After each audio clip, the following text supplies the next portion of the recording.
Neeves Knives. I'm Jared, and we are live, ladies and gentlemen, live on Neeves Knives. Baby, will you grab me an iPad or something? I forgot all about grabbing that. So today we are talking knife sharpening. Now, before well, I'll talk about that in a second, but I have a bunch of knives pulled out, but what I want to do is I want to go through 5 critical parts about sharpening, and then also how to keep your edge sharp. So we're going to talk about 1, how to sharpen your knife, and we're going to go a little bit in depth on each step, some of the little details that a lot of people always ask in the comments. And then after sharpening and everything, we go through the process of that. I'm going to show you guys how to keep your knives sharp. Now, you can do these same methods with or without sharpening to some extent. Do you have an Android charger over here? There's one right in the studio. As long as it's somewhat sharp. Now, you technically can tune your edge up a little bit sharper if it's not sharp, if it is kind of dull with some of these methods. But first, let's talk about the sharpening. Now, stones, just so you guys know, on Neeves Knife Code that I forgot to put in the damn description. What an idiot. Can you do that really quick? Can you put it on Go and copy the description from the last full video and put it in this this live real quick in the description, please. So in the description in a second, there's going to be the Neeves Knife Co. site. We have a ton of plates on the Neeves Knife Co. site now. I got them for, I got them on like being sold for as cheap as we could possibly sell them, which I believe is even cheaper than Amazon right now. So we have them very affordable. I believe it's the most affordable place you can buy them. I'm not 100% on that. But what you can do as well is if you want to save some money, you can buy a plate, and then instead of buying a whole nother plate, just buy a replacement sheet of the other grit, because these are my most recommended diamond plates, and that's why I wanted to get them on the site, because I've been recommending these things for years. They're made in Japan. They are the most aggressive and probably long-lasting diamond plates on the market. But see how this is just a sheet? So the plates, when you get them, are an actual heavy plate. Like, they're thick, they're heavy, but what you can do is, say if you get a 140, you can buy a 400 and stick it on the back. Once you peel this thing, it's sticky. So you can also peel this one off and replace it. So you can always replace the abrasive when it wears out, but it will last a very long time, or you can double side it like that and then just slip it back in the plastic. You don't have to worry about it. What? Which one am I copying? The entire description. Whatever the last one is, copy from recommended below. Copy recommended below and down, please. Short. No, the full length videos, but there's no, they don't put links in shorts, baby. Whatever's the last full length video, whatever that is. Yes, I believe that's was it. Thank you. So we have the 140s, which is the most aggressive diamond plate that I know of on the market. The only other diamond plates or CBM plates that I recommend more than these, and remember, these aren't bonded, these are plates, so they're different. A bonded stone, just really quick before we get into knife sharpening. A bonded stone is a resin with diamonds mixed throughout, and that's why they're so expensive, because there's a lot of carats of diamond in one of these.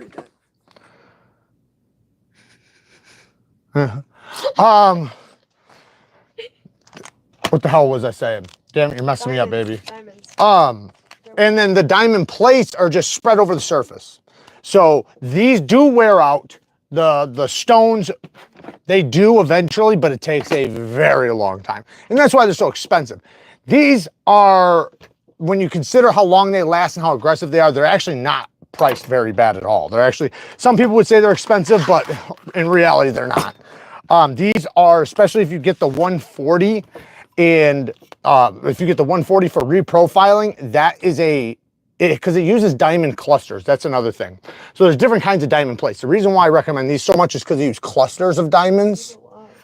What? I can't see the line. What do you mean you can't see it? Can I not do it on my phone? Yeah, you can do it on your phone. You can do it on whatever. Show me where the live is done, because I can't find it. We have to go to YouTube. I was in studio. I don't know how to use your phone, baby. Just go to YouTube. Or go back to studio, I don't know. And then go to, let me look at it after you do that. The one, if you look, there's diamond clusters all over instead of just diamonds on the surface. So there's little clusters, and that makes it hyper aggressive.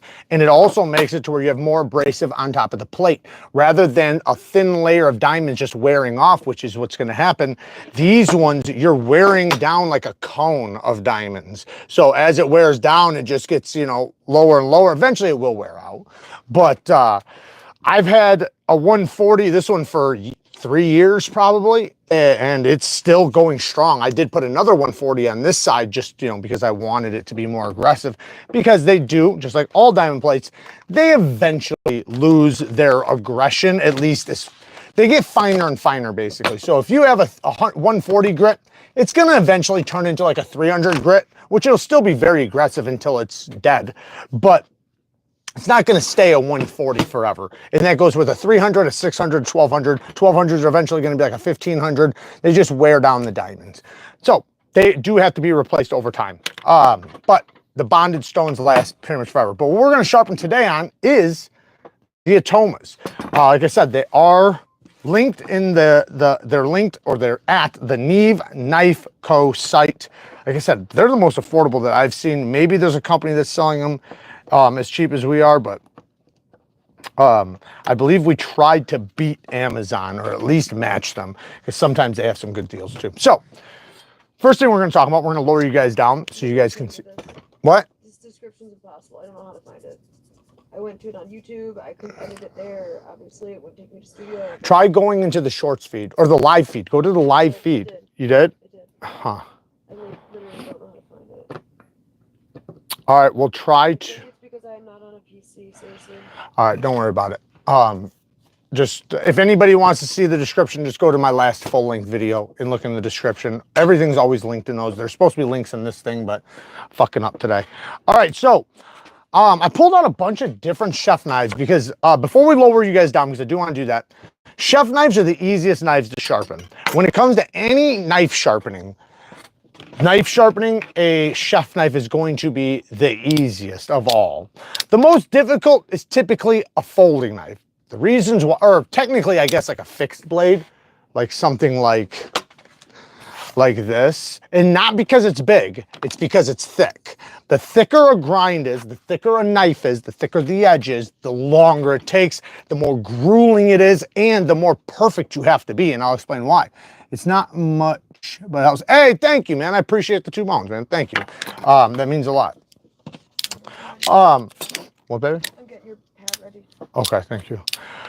The reason why folders typically are more difficult to sharpen than a chef knife is, one, they're typically, not always, but typically, especially good knives, have better steels. So better steels are going to have more wear resistance, which take a little bit longer because they have better edge retention.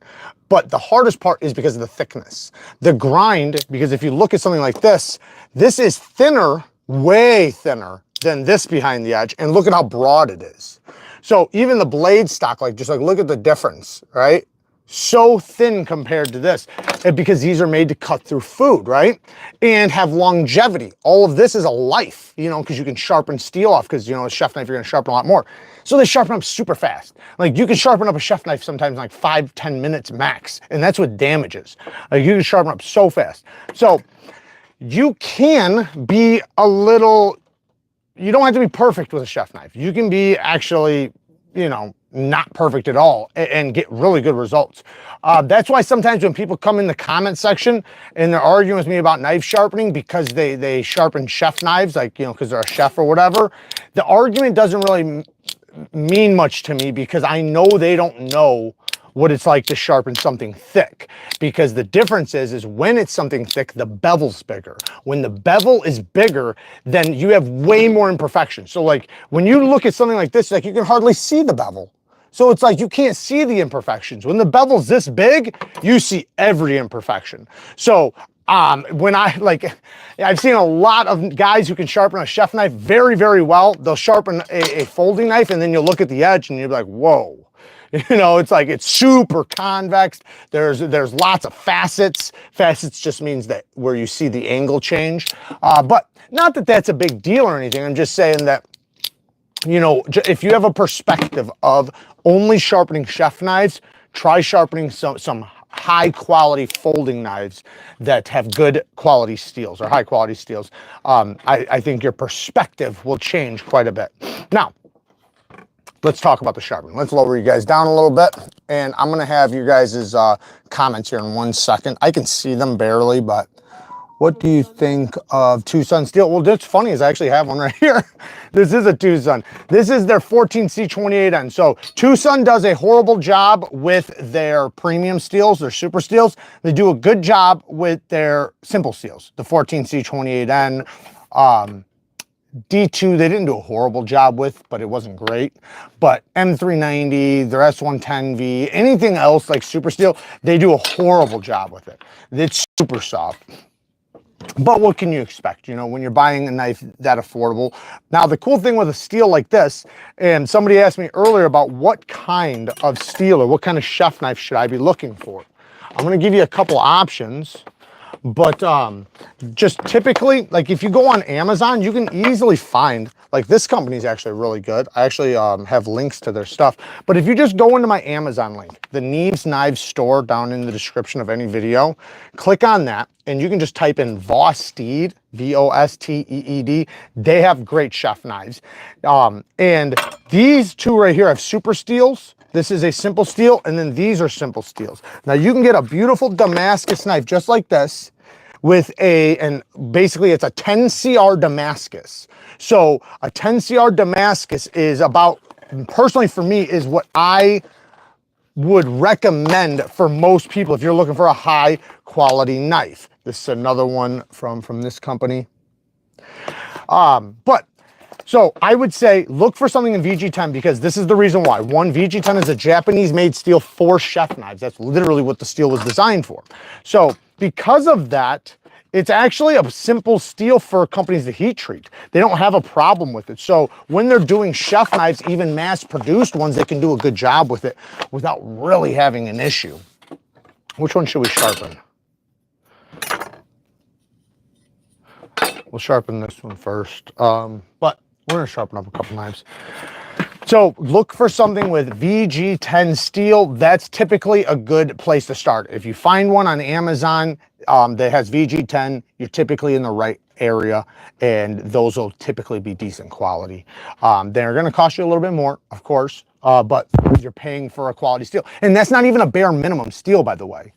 That would still be a couple categories up from a bare minimum. A bare minimum would be like an 8 CR, right? Or a 9 CR. But 10 CR or AUS 10 or VG10 is a really good steel. Everyone give this video a thumbs up. Hey, thank you, Ron, man. I appreciate it, brother. Thank you. So one thing we're going to talk about is grips really quick. So this is step one. All right, so we're going to start it off right now. I was going to do this in really good sections and shit, but let's see how it goes. So the first one we're gonna go to is step one, which is just how you hold the knife. Now, I'm gonna give you guys a couple different ways. Not because you should be holding it in different ways, but because there's different ways to sharpen.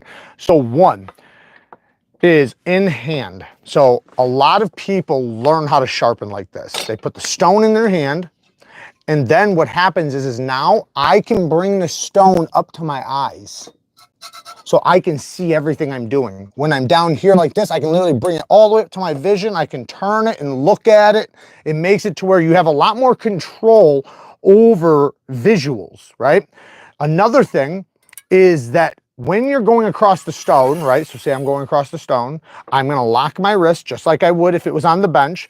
But what I can do is I can move this back and forth too. So I can literally go like this and then I can literally sharpen this knife without even moving the knife. I'm not moving the knife right now. I'm moving just the stone. So you can do that. That is a great way to sharpen. All you have to do is just tilt your elbow like this because you got to get to the tip.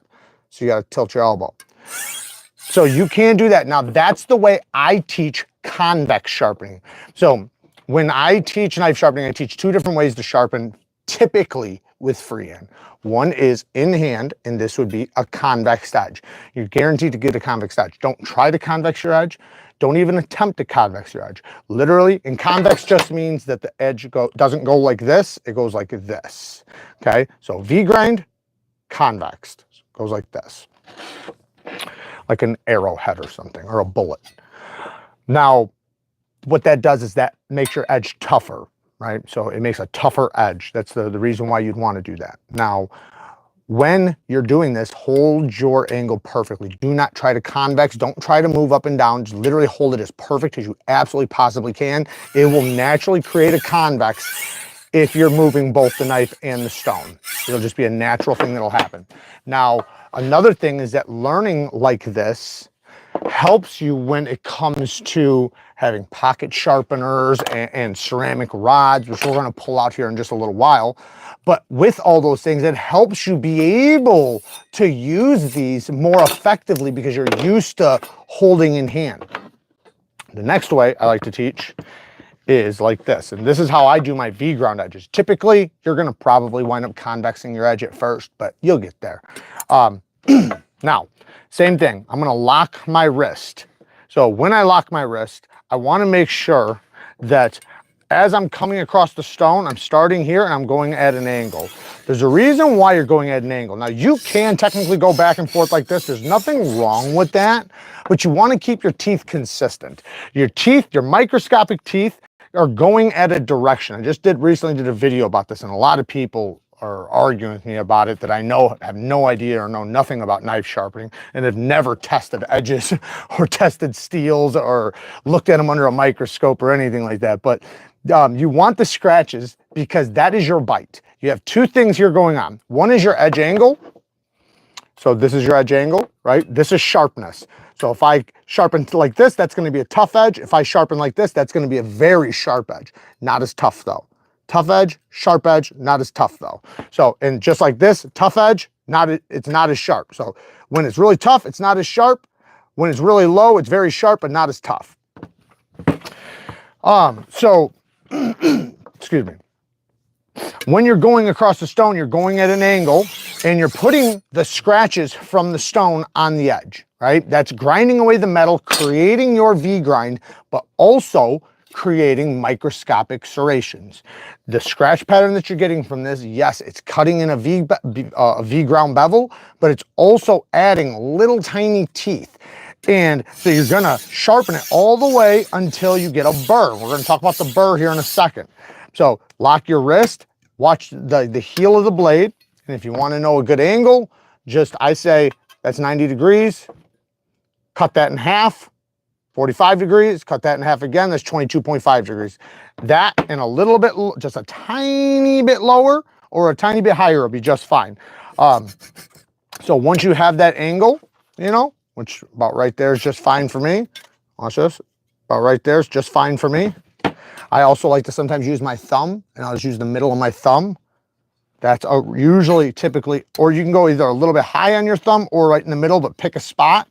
And then you can bring it back and make sure you keep matching it back up if you have any issues. Like this. I have no idea. So you can use it as an indicator. What? Did you find it? I have no idea how to get the comments to show. Oh, just hit the comments. Sorry guys, give me 1 second. I think that was probably the first thing I tried, honestly. Was trying to find that button. What is going on with this? What What? do you mean? Where's the comments? That's what I said. Hell. You got 4 vapes here. Holy cow. I'll watch some of my vapes. Share report. This is so weird. Where's the comments? Well, these guys are commenting somehow. I don't know how. Because I don't see them. I'm gonna log out and see and be somebody else. A 140 would be a great choice to add to them if you want to get bevels quick. Yes, the 140 is what you want if you want to sharpen fast. So really quick, with stones, I always recommend diamonds because they cut super fast. They cut any steel, right? Because wet stones, water stones, natural stones, they don't cut super steels. They don't cut the high carbide steels. They can't cut the carbides. So I typically recommend diamonds or CBM because they will. That's number one. Number two, they cut the fastest. This is the fastest cutting stones. I've seen people sit there freaking out about sharpening, and they're sharpening for an hour and they can't figure out how they're not getting anywhere. It's like, well, you're using an aluminum oxide stone that's like 800 grit. Like, that's crazy. Start with something 300 grit or lower. 300 grit or lower. This is a 140, hyper aggressive. So this is going to hog metal off fast. which means that as I'm going across the stone, I'm not gonna get fatigued. I'm not gonna have to spend a long time on the stone. I can literally do 20, 30 passes and have my bevel set, especially on something like this, like a kitchen knife that's nice and thin. So lock your wrist, watch the heel, set your angle.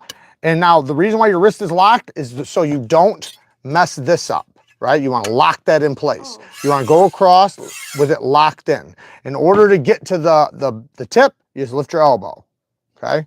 So as you're coming across, when I want to get that tip, I just lift my elbow. And if you watch, you can watch my elbow, how it moves. Well, you can't see it right there. I'll just let you guys, yeah, you guys aren't going to be able to see it unless I go like this. So I go like this. It's just a little bit. That's all it is, that little bit. If you want it big, keep it vertical. Yeah, just. If you turn it sideways, you'll have to Thank you, baby. fix it, by the way. Just got messed up. Why? We'll set it up where I can actually see it. Please set it up. All right, so lock your wrist, focus on the heel, and then as you come across, you're going at an angle and you're making that scratch pattern we want at an angle. What's cool about it being at an angle is that's the direction you cut. Right? Some people cut straight up and down, like if they chop like this, and they might want their serrations to go straight up and down, but even if they're at an angle, you're still kind of going that direction, right? So at an angle is what I typically like to do, and that's what I typically recommend. And I have found that it leads to the best edge retention for me, for the things that I do. Now, people are gonna be different first, and that's specifically for kitchen knives and pocket knives and like fixed blades and stuff. A straight razor for your face, you're probably not going to want a scratch pattern or as much. You're going to want to get rid of them as much as possible because you don't want the bite. With a knife, a chef knife or a pocket knife, you want bite. You want it to be sharp, so the edge angle, and you want it to have bite, which is the teeth. What? Is that good enough? That's perfect. Okay. Don't move that knife. So, I'm going to get to the comments in 1 second, but so the microscopic serrations, just like a serrated blade, just like a saw blade, it's the same concept, right? Those teeth are made to initiate the cut, to start that cut. Very nice. And so that basically the same thing. When you start to cut, the little teeth are going to bite into the material and prevent you from slipping out of it. Everybody's done that, right? Try to cut like a plastic rope or a plastic strap and you've slipped off of the cut. It's because you don't have bite on your edge. Your edge does not have enough bite. So having bite on your edge is imperative. Like it's a very important factor. Sharpness is only one factor. Bite is the secondary factor. Sharpness, it can still slip out of a cut very easily. So a safe edge has bite. Most of the times I've had issues with knives. It wasn't because they went dull. It was because they lost all their bite. Is by chance bite an important factor? Yeah. So that's why you want to run at an angle and grinding across the angle and continue drawing. You can go back and I am going back and forth right now. I'm pushing forward and backwards, forwards and backwards. Now you could just go forwards if you want to, lift up, but lock your wrist so that when you set it back down, you haven't changed angle. Remember, if I lift up off of this and then I go like this, now my angle's changed. Now I have to refine it. Now I'm really good at it because I've been doing it for so long, but for a couple of years, I wasn't able to just put the thing back down. I'd have to take my thumb and remeasure it. Does going only forward mess with the scratch patterns? No. Nope. Going forwards and backwards leads to the same thing because if you go this way, it's the same scratch pattern. If you go this way, it's the same scratch pattern. But you really wouldn't want to sharpen a knife like this. Can you? Yes, you can. And it really, as long as you can hold the angle, it actually does work well. Does that make a worse burr though? Just going only backwards? I feel like that wouldn't make as good of a burr. It doesn't make as good of a burr, but it still makes a burr. So right now we actually do have a burr. We're going to discuss the burr here in 1 second, exactly what it is, how you can make sure you have one, and how you can test to see if you have one. So one thing is, especially when you're sharpening something thicker, you always want to look at your bevel. Like my bevel looks beautiful right now. I'd like to show it to you guys. It looks really, really good right now. You can see the scratch pattern all running at an angle. And I do have a burr.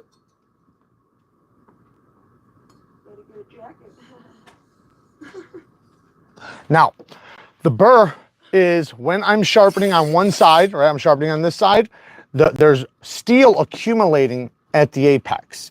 It's basically the steel that's folded over this way. So if I'm sharpening this side, it's going to accumulate on this side. So what I do is I take my finger and I hold the knife like that and I just rub up it on the opposite side I'm sharpening, and it'll feel rough. You'll feel like a roughness, and you can test it on this side because this side will be smooth, the side you're sharpening, because you've removed the steel, right? You've pushed it over to the other side, so it's not there. So it's nice and smooth on this side, and all you're doing is just literally just rubbing up like this. You're not going over the top, you're literally just running right up the side of it because it's folded over the apex. And you can touch it and you can feel it. It feels like a little bit of sandpaper. So once you can identify that and it's from heel to tip, then you're ready to flip over to the other side. Now, the reason why I think it's important to pay attention, one reason why I think it's important to pay attention to your scratch pattern is because you can set a bevel and have a micro bevel. In order to make sure your scratches are consistent, all running at the same direction, where's my book? Hold on 1 second, guys. Oh, damn it, it's not in here. As long as the teeth are running all at the same direction and they're going from the top of the bevel, this is the top of the bevel, down to the apex, right? So where the top of the bevel starts, down to the apex, that's where you want the scratches. Now, if you can see that that's consistent all the way across, well, then you know, one, if you can see that it's hit the apex, you know you probably have a burr or you're about to have a burr, but you know your bevel's done if it's from heel to tip. Sometimes you'll have spots like right here that are not hit. So you'll have this whole thing will be done and it'll have a burr, and you might even have a burr in that spot. But when you look at it, you can see the scratches don't hit the top of the bevel. So that means that's not finished. So you want to wait until the bevel's completely cut in from heel to tip, making sure your scratch pattern runs from the top of the bevel down to the apex at an angle, and it's a V edge. Let me answer a couple comments, and we're gonna talk about burr removal. 14 cm, what grit would you finish on? 600, does it like, oh, I got you. Thank you. Appreciate that. Gonna sharpen the Kaiser Bulldog 154 cm. Hell yeah, good for you. Water can rust your diamond plates. Yeah, I would just use them dry. If they're diamond plates, use them dry. If they're stone, then you can use soapy water. But as far as these, just dust them off. That's another reason why I recommend diamond plates or Atoma so much. They're no maintenance. That's the one problem, and I dealt with this fucking for a long time, frustrated as hell, dealing with natural stones and oil stones and all these stones that are just a fucking mess. You have to soak them, there's water everywhere, your hands get soggy, it becomes annoying, it's just a nightmare. Then once I found diamond plates, and it was like, oh, you don't need nothing, you literally just pick your knife up and start sharpening. I just like had this thing in my head, like an epiphany, like I spent all that money for nothing because I knew at that moment I would never go back. I knew it. And that's the way it is for most people. Once you go to diamonds, you'll never go back to regular stones. There are some out there that are really, really good. Like I do love king stones, but these are my favorite though, bonded stones. What? When you have a second grade. These are my favorite diamond plates. Yep, just read it to me. That's a good question. Neeves, Okay. what is a really good strapping compound to use from a ceramic or 600? Either from a ceramic or a 600, I would go 6 micron. A ceramic, it depends on what you mean by a ceramic. So if you just deburred off a ceramic, it's not going to matter. But if you used a ceramic as a finishing stone, that's typically around 3,000 to 5,000 grit. So if you used it as a finishing stone, then you're probably going to want like a 1 to 3 micron gunny juice. Or stroppy stuff. Stroppy stuff is the stuff we have on Neeves Knife Co. So check that out. That's my favorite stuff actually, is the stroppy stuff because it's color coordinated. But 6 micron is what I would recommend off of 600 grit. 6 micron is like just an all around good micron. Between 3 and 6 micron, 3, 4, or 6 is just a perfect micron for most things. All right, so because even like with a 6, you can still use it on a polished edge. So I'm going to just flip my burr over. So my burr, like we said, accumulated this way. So it's literally folded over my edge like this. I can feel it right there. So all I'm going to do is just very gently, no pressure, literally no pressure at all, flip my burr over. And I only do that to get it out of the way. I get it out of the way so that I can, 1, start sharpening, and number 2, because I don't want to tear it off. I want my burr to stay. If it falls off, that's fine if it falls off naturally. But if it stays on there, that's fine too. I kind of want it to, because especially with a softer steel, the burr is going to either one, get ripped off, or it's going to naturally fall off. We want it to naturally fall off. So now that we have this side, same thing, we're going to lock our wrist. Once we get a burr on this side, we're going to talk about burr removal. So do the same thing on this side, lock your wrist, start with the heel. As you're pulling in, make sure you're going at an angle. Go ahead and angle. When you start getting to the belly right here, lift your elbow. Lift your elbow. Lift your elbow. Lift your elbow.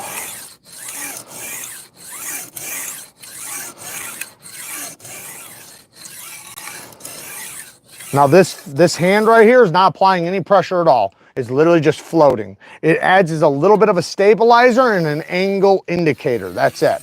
It helps me know that I'm sticking with my angle, and it helps me just let pressure land where my fingers are sliding, but there's literally no pressure. I already have a burr. This stuff cuts so fast, because it's a 140. I'm already done with the side. That's how fast these fuckers cut. Originally, I was already done with the other one. I was just talking. So let's go to what is this, a 400? Yeah, we're gonna go to 400, and then I'm gonna quickly. Somebody said, science of sharp has shown flipping the burr leaves damaged steel on the edge or edge damage. Nope. Scientists have not proven that. I don't know what scientists you're talking about. It's a website that I don't know what that is, but I know. I don't know if they're peer reviewed, but they have pretty good studies on there. I don't know about them. I know I've been doing this for a long time, and I've tested the edges with edge retention tests many times, and my best results come from fatiguing the burr and letting it natural pop off. My entire sharpening history for years, I just tore the burr off, and that always led to, not always, but in many cases, it led to microchipping, and which it makes sense. When you look at an edge bevel under a microscope after you've tore a burr off, you can see that there's imperfections in your microscopic teeth. If you do it naturally and it just pops off, you can see that there isn't. Like, go watch Outdoors 55. He actually did a full in-depth video with the best microscopes I've ever seen on this.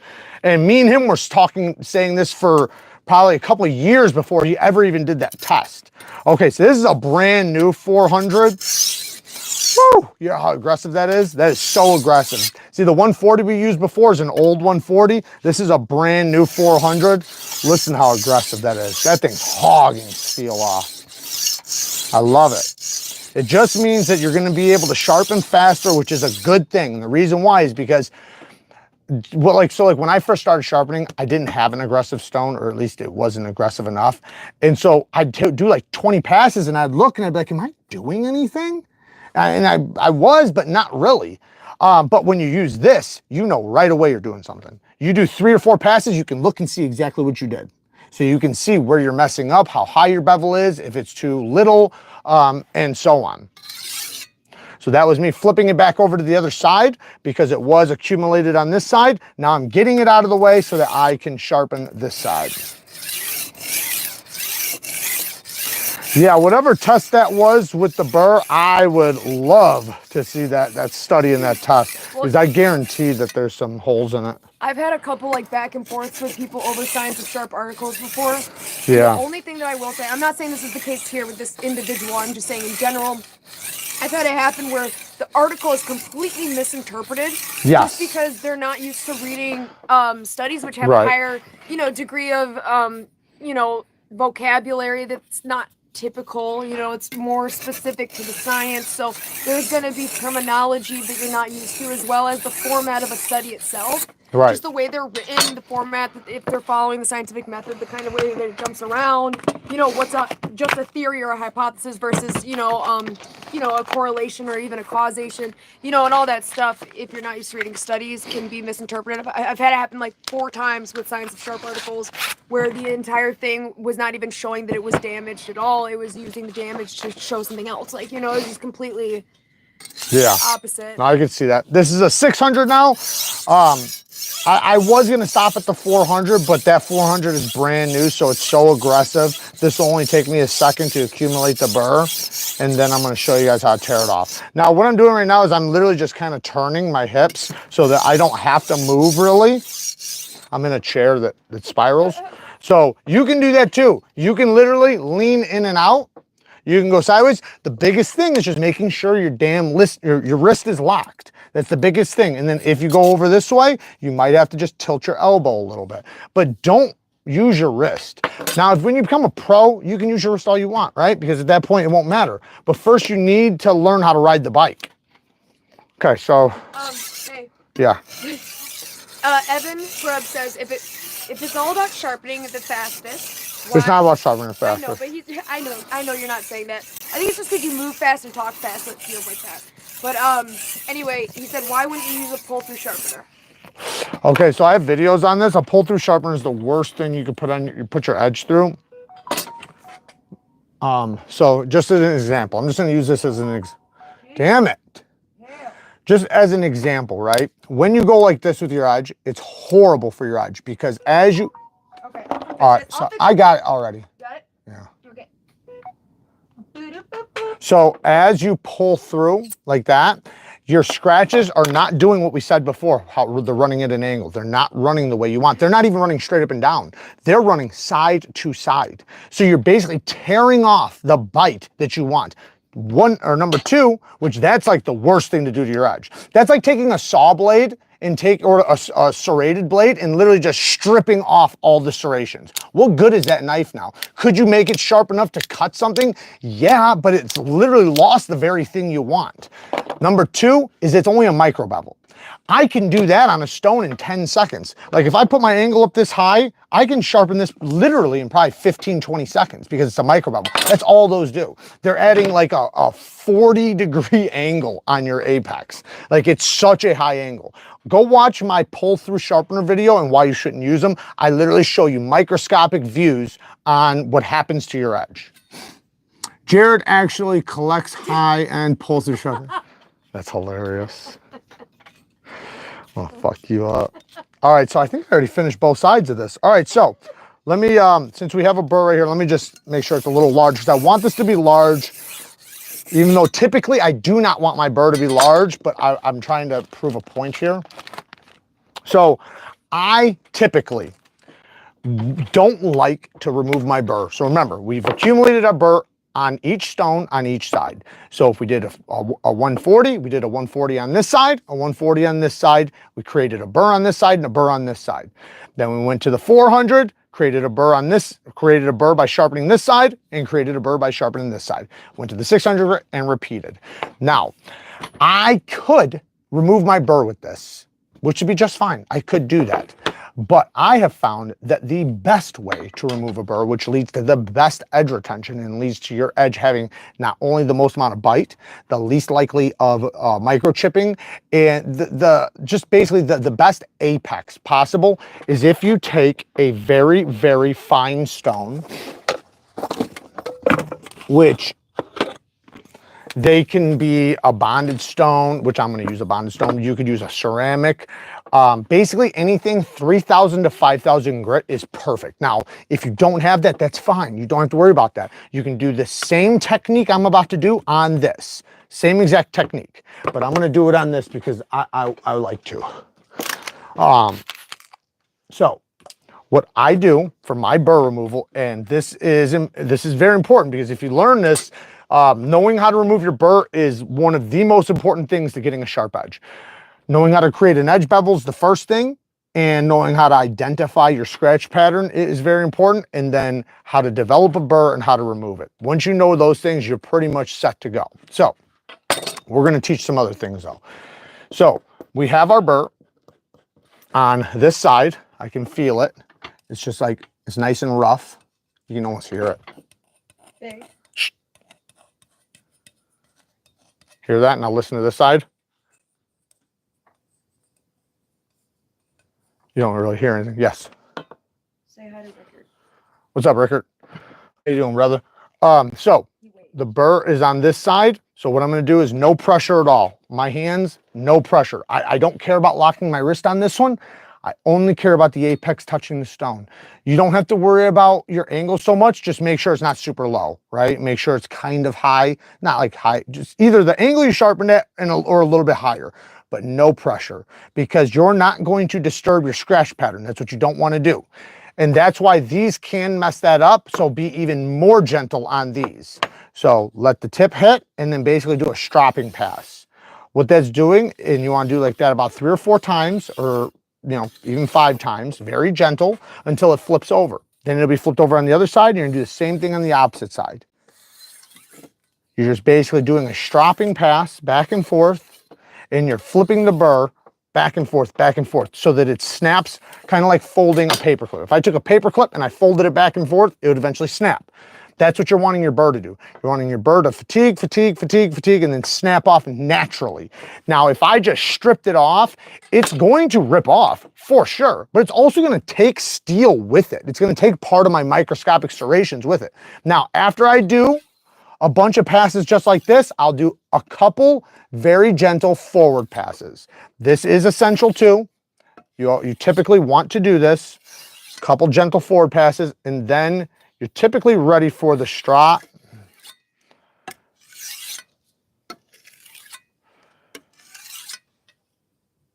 Yeah, we're almost ready. We do have, let me wipe this thing off.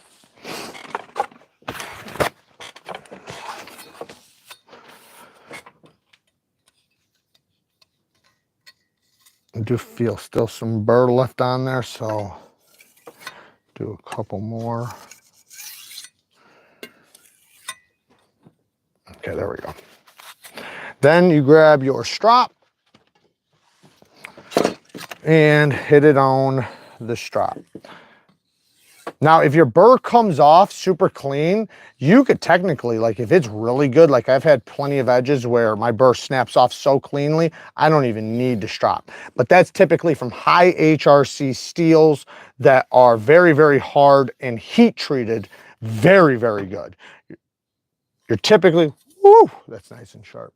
You're typically not going to, I feel a little bit of burr right there.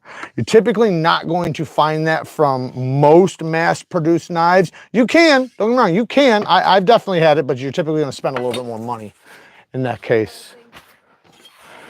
Let's see if we can cut some paper towel, which is, what? Look at how sharp that is. One side. Woo! Oh, can you not see the member ones over there? Yeah, Ricker's been a member for 16 months. Look at this, look at this. Oh, and oh, hi, Kara. Look at this, just look at it. Yeah, this That's what it said. this level of sharpness though is very, very high. When you can split paper towel like that, typically you can whittle a hair. Not always, but typically. If you can do spirals like this, you can typically whittle a hair.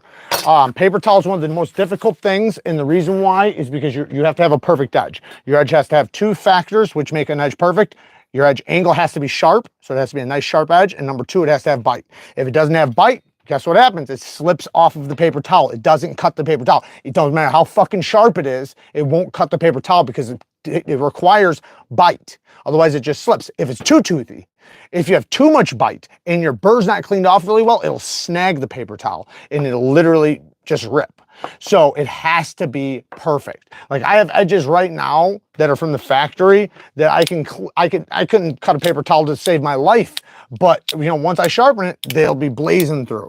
I recently got paper towel sharp off a 600 grit stone and a 1 micron strop. That's what we just did here.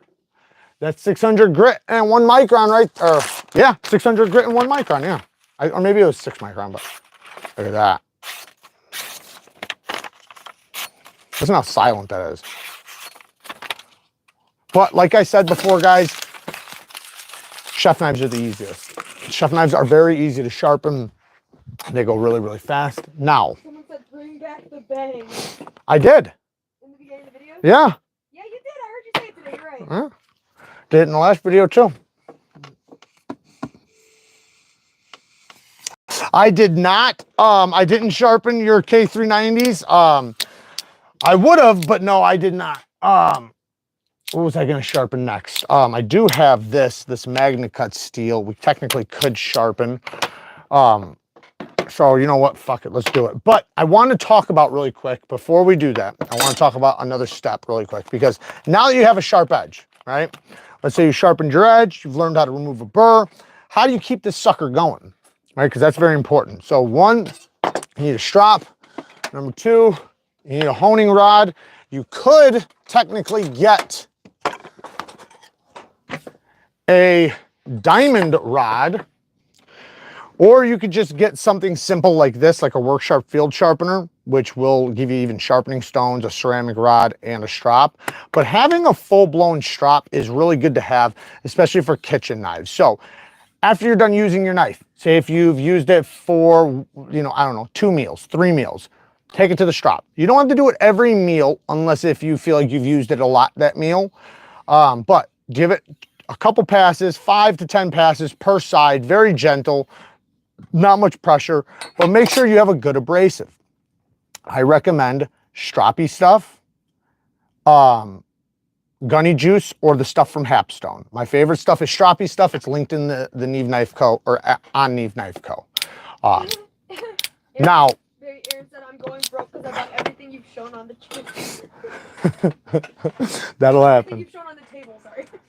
Well, hey, I appreciate if that's true. I actually do appreciate He it. also said he like bought out your the stroppy stuff on your site. I appreciate that too. There's a lot of different microns there, so I would say if there's 6 microns gone, just get a 3 or 4. Even a 1 micron's amazing. Now, the next thing is having a ceramic rod. So when this doesn't work, right? So say if I've been using my knife, but stropping just doesn't seem like it's bringing it back. Well, then take it to the hone.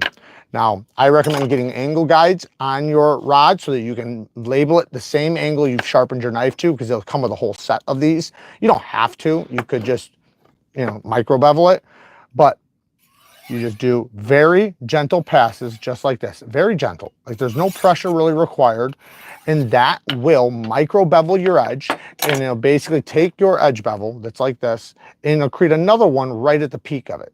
And that will make your edge last much, much, much longer. So now you've went from stropping it for a few weeks or a couple months, whatever, however long you can keep your steel going, depending on your steel and so on. And then you can use the ceramic rod. Now you rarely have to sharpen, you know, and then if you really want to, you can get this guy and then also sharpen it in your kitchen without ever breaking out your stones. Now, I wouldn't reprofile on this, you know, like we did just a second ago on the stone, but if I was just gonna do a quick tune-up, you know, just to bring some bite into my edge so that I can use it, yeah, I would absolutely, and that'll keep your edge going for a very long time. What? Missing membership.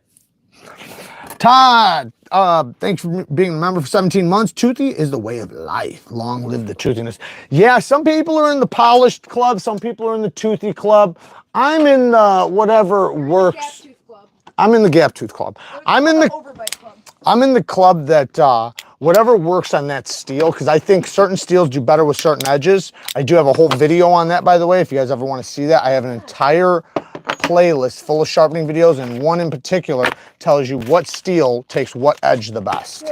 Because I've tested them all. What? Do you realize that a gap toothy edge is literally a serrated blade? Yeah, there you go. That makes sense. That makes sense. Like Veth serration. Bang. Gap tooth. Bang. Bang. Neeves Knives. I'm Jared. Sorry, I'm not Jared.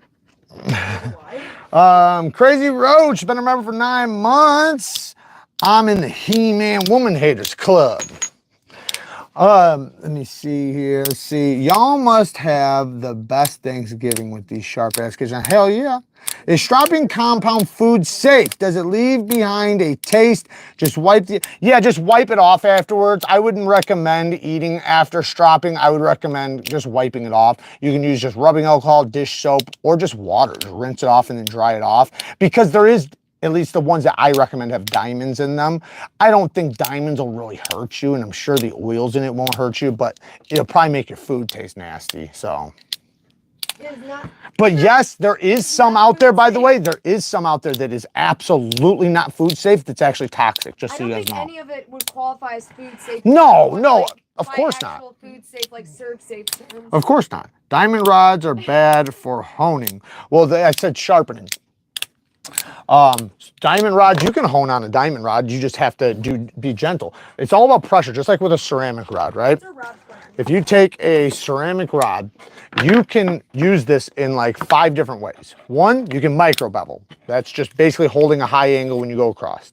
Number 2, you can polish your edge on it. You can go off of like a 1200 grit stone, maybe even 2000 grit stone, and then go to a ceramic and mirror polish your edge. You can, number 2, you can deburr on it. You can literally come off of the stone and remove your burr. Number 3, you can hone on it. You can literally just tune your edge up, you know, so that you bring it back to true, bring it back to sharp. Now a diamond, if this isn't working really well, or it's like just on the verge of working, I can go right to a diamond rod and do a couple gentle passes, which will add in the microscopic serrations I need, as long as my edge isn't all chipped up, right? My point is it's just dull, right? We've been maintaining it this whole time. So now it's just dull. So now all I'm doing is I'm literally just adding some nice serrations to my edge, renewing the apex basically. And then I'll go back over to the ceramic, do a couple passes on that, and then to the strop. And it'd be very gentle. And like I said, this is typically to keep your kitchen knife just going. Because a lot of people, it depends on how you are. I personally love my knives as sharp as possible. And I was listening to this guy the other day. He was talking about why it's so important to have super sharp edges for kitchen knives. Some people, some chefs don't like a super sharp edge, and I understand that. But his argument was that the food is so much better because 1, it doesn't ruffle the edges. Number 2, it doesn't spread the juices out. The juices stay inside whatever you cut, which is super important, and everybody knows that, right? If you try to cut a lemon with a brick, you're just going to squeeze the juice out, right? And then another thing is it just makes the effort so much effortless. So now you don't get as much fatigue. It goes a lot faster, and it's just more efficient. You can get thinner cuts, and it just tastes better because of the juice in the edges, and then also doesn't bruise it. That was another thing. Questions: does the field sharpener strop from Work Sharp? Yes, it comes with compound on it. I've switched mine out. It comes with the green aluminum oxide compound. I don't recommend that compound, but it works, and you can just it lasts for a long time. Well, not really. So aluminum oxide compound doesn't last a super long time like diamonds, but mine did last a decent amount of time. But I did reapply it though, because I had my own sticks of the green compound. But I ripped mine off and I replaced my leather. So this is a different leather that I've replaced it with, and I put my own compound on there as I prefer it. What was the next thing? So we did the maintenance. We did how to hold the angle, how to develop a burr removal, stropping, what? Someone wanted to know what, Rob wanted to know what adhesive did you use to put your own leather strap on the guided field strap? Super glue. Typically you want to use contact cement though. I could use nail glue. I bet that would work like contact cement works the best. You put contact cement on both surfaces, let it get tacky, and then stick them together. Now, this is the Chupacabra by Tactile Knives, Magna Cut Steel, 6364 HRC. And I am going to cut in a new bevel. Now look at how small this bevel is. Like I was saying before, pocket knives are way harder to sharpen than chef knives. Chef knives are way, way easier. So you're gonna see, this is gonna take a bit longer than the other one. Technically, I should just sharpen a chef knife instead of sharpening this, since this will take a while because it's the first edge. But since we have such an aggressive stone, we should be able to make light work out of it. This same knife in most people's hands with, like, say, most people's stones would take them probably 2 hours to sharpen. Not even that it's super thick, but, you know, it's a tough steel. You know, it's a premium steel with a good heat treatment, nice hard HRC. 63 to 64 HRC. I forget what this exact one was, but I do have it on the paper. I think it was I think they just labeled 63 to 64. I could be mistaking that. But I am going back and forth. Now I'm doing that to make it go faster. I don't have to. I could pick it up because I am locking my wrist, like I said before, starting with the heel, moving to the tip. Starting with the heel, moving to the tip. When I lift up, I'm lifting straight up, moving straight back, not moving my wrist, dropping straight down. And I'm using this as an indicator. So I'm using the same part of this knife, whatever part I pick. If you pick here, whatever. Pick here, whatever. Pick here, I'm picking right there. And then I use the middle of my thumb, and I do the exact same spot every time. So if you need to, take a pen and mark it. Mark a little line right there, and then kiss it to your pointer finger, because you also need one for your pointer finger for running this way. Okay. Yes. One of our viewers, Nick, his grandfather died right before his birthday. His what? His grandpa died right the day before his birthday. Oh, I'm sorry to hear that, man. Yeah, but he It wanted you to sucks. sharpen a knife. I did let him know that you don't sharpen knives anymore for the public, but I didn't know if you wanted to share your condolences for his grandpa. But yeah, I'm sorry, man. That definitely sucks. I'm not running a sharpening service anymore. But you know, contact me on Instagram. I can maybe hook you up with somebody. There's probably a couple of them in here that actually run a sharpening service that I can help you out with. But yeah, my condolences, man. Hope you and the family are doing okay. I've definitely lost a massive amount of people in my life.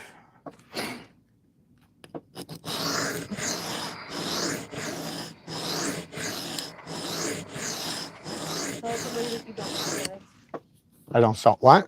You don't sell knives. I do sell knives. Well, explain that. I have a knife design coming. I do not have, I do have some knives for sale on the Neeves Knife Co. site, but they're very, very limited because we're just letting them sell out, and then we are replacing the knives with my own designs. So I have 2 knife designs coming right now. One of them is this one. The other one is right here. This one's the messed up version though. So these are 2 knife designs coming. We have a harpoon, slightly recurved tanto with a dual grind. Then we have a deep hollow ground sheep's foot blade, K390 steel. This one's K390 and DLC coating. This one is Magna Cut steel, 63 to 64 HRC. Freaking amazing. Both of them are amazing. So these will be available. The misdemeanor, so this is the offender, this is the misdemeanor. The misdemeanor will be available mid-October. This one will be available shortly after that. And then I do have a knife with WE coming out. I do have one with TKEL. The TKEL one is a USA made knife that's available on TKEL's website. It's called the FLN. And I do have some other things in the works that I'm really fucking excited about, like really, really excited about. So How about the inmate?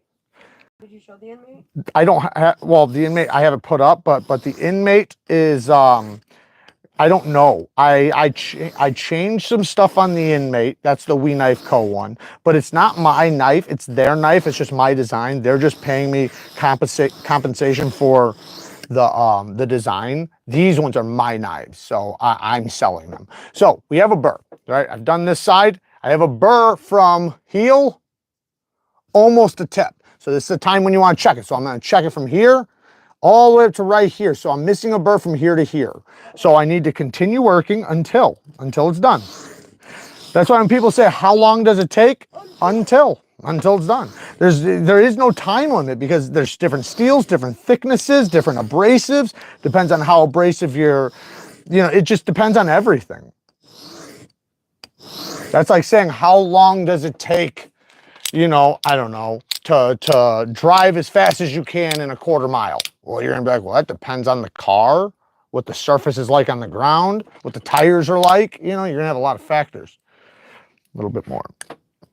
This guy Rabbit does the same thing I do in sharpening, where he switches hands instead of like flipping. Yeah, I don't do that. I'm not, so I did construction my whole life, so I am pretty good with my left hand with using tools, but I've never been coordinated with, I've never tried really either, but I've just never liked it because my whole life since I was a kid, I sharpened this way and this way. So it's just natural for me. Like if I would have not sharpened until I was an adult and then, started trying, I maybe would have done that. But I've been sharpening since I was a kid. Now I wasn't any good, don't get me wrong, never any good. But man, I grew up, sharpening on a spit stone. I was gonna say, you probably were on some like old crusty brick. Yeah, oh yeah. Grandpas hover like guardian angels. Talked to mine for 2 years and felt it. And that pipe smoke smell. Yeah, isn't it a beautiful thing, man? I know my grandpa's place, man, I can still smell it to this day. I do have a burr. Marlboro Miles? Yo, who just said that? Somebody remembers Marlboro Miles? Yeah, oh, I don't. When I was growing up, to give away jackets and stuff? when I was growing up, my book bag to school was a Marlboro book bag because my dad turned in so many thousands of miles, and I had the coat, I had the book bag, I had everything. That was literally my book bag. The school didn't say anything either because back then they didn't give a shit. They Like now they're so fucking, yeah. Beta. All right. Oh, so what am I doing? I gotta flip this burr. So I got the burr. So I sharpen this side, you got the burr on this side. Now I'm just gonna flip it over. Oh, that's such a good idea, baby. Somebody, who said that? Bob Smith said, love the name. I suggest calling the next version of it, so like if you do another version of it, the repeat offender. That's kind of good. Yeah, we said that already, actually. We said that, yeah, we did say that. That's actually, that's brilliant, though. That's brilliant. What? I thought we said something about like this. No, we said the repeat offender. Yeah. That's a brilliant idea, though. Yeah. I'm a repeat offender. Store, oh, thank you, Todd. I appreciate that, man.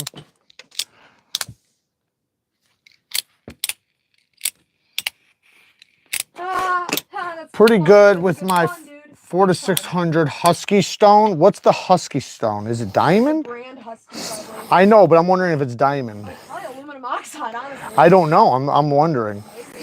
I personally would not start at a 400 unless if it was a 400 Atoma, like one of these.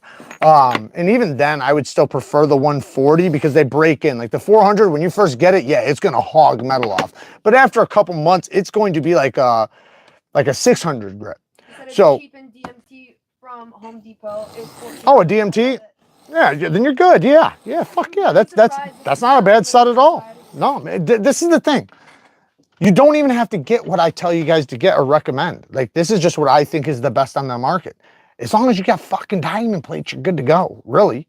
Diamond plates, now the difference is that, yes, cheap diamond plates wear out super fast. Like, I got some behind me that come with a very expensive system. Like, it doesn't even make sense that this company has these diamond plates. They wear out faster than I've seen any diamond plate wear out. And I mean, like, it's just like, it's almost like instantaneous. Now, there's a lot of shit on Amazon. It's going to be the same way. That's why I recommend these. These are Atomas and they use clusters. They don't just sprinkle diamonds over the surface. You can see they're very positioned, little tiny clusters of diamonds. And they're aggressive. And they last a very, very long time. But yeah, if you have a diamond plate, 400 to 600. I mean, and also the cheaper ones are contaminated. That's another thing. They typically have quite a bit of contamination.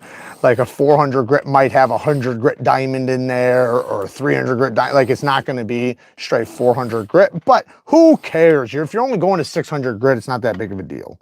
It's only a big deal if you're planning on going up to a mirror polish or something. In that case, you're not going to be able to do it on those anyways. You're going to need more stones and better stones than that.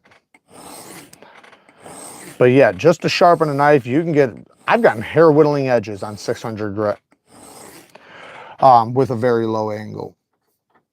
This is looking beautiful, man. Absolutely beautiful. This scratch pattern looks amazing. So I'm focusing at the heel, using my finger as a point of contact so that I know how high to put this part of the spine. So I'm basically going like this with my finger so I can see exactly, and I'm doing it at the exact same spot. I don't mark my fingers anymore because it's just like ingrained in my finger where to go. And I don't have to do that anymore, but I like to teach it because it does work well. Now, don't drag your finger across the stone. Very, very gently, just let it float across. Yeah, I should get a tattoo though. Does it change though? Yeah, it turns green. Why would it change? I don't know. Oh, yeah. I use different spots. Yeah, I typically use the middle of my finger. It's typically 17 degrees per side. The middle of my thumb is typically 17, but there are times I use the top. There's sometimes I use a little bit lower. So it'd be kind of cool to just get it tatted. Yeah. Just cause, you know? Yeah. All right, so magnet cut steel going to 400 grit now. And we have the burr on this side. We're going to flip it over. Very gentle. We're not tearing into it. We're literally just letting... That's another thing. When people fatigue burrs and flip burrs, a lot of them don't realize no pressure. No pressure. Do not use pressure. Very gentle. They want to see it on the machine when you're done. What are you talking about? What machine? Sharp machine, of course. The sharp machine or the microscope? The microscope or the sharp machine?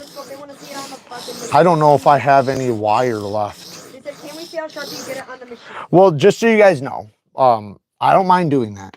that I can easily cheat and you guys would never know. I'm just gonna be honest with you guys. If you will go watch my video on the best sharpness test and why you shouldn't trust it. Listen, guys, I don't come out here to try to debunk like companies in hurt industries or anything like that. I just want to be clear. I don't do that. I'm just being honest, right? That tester is so easy to manipulate, and I've watched hundreds of people, probably maybe not hundreds, but I've watched dozens of people lie and cheat. Not even on purpose sometimes. Sometimes it's not, but there's times it is. And I know there is. Like there's this one particular guy that I've called out 100 times and said, you're cheating, you're cheating, you're cheating.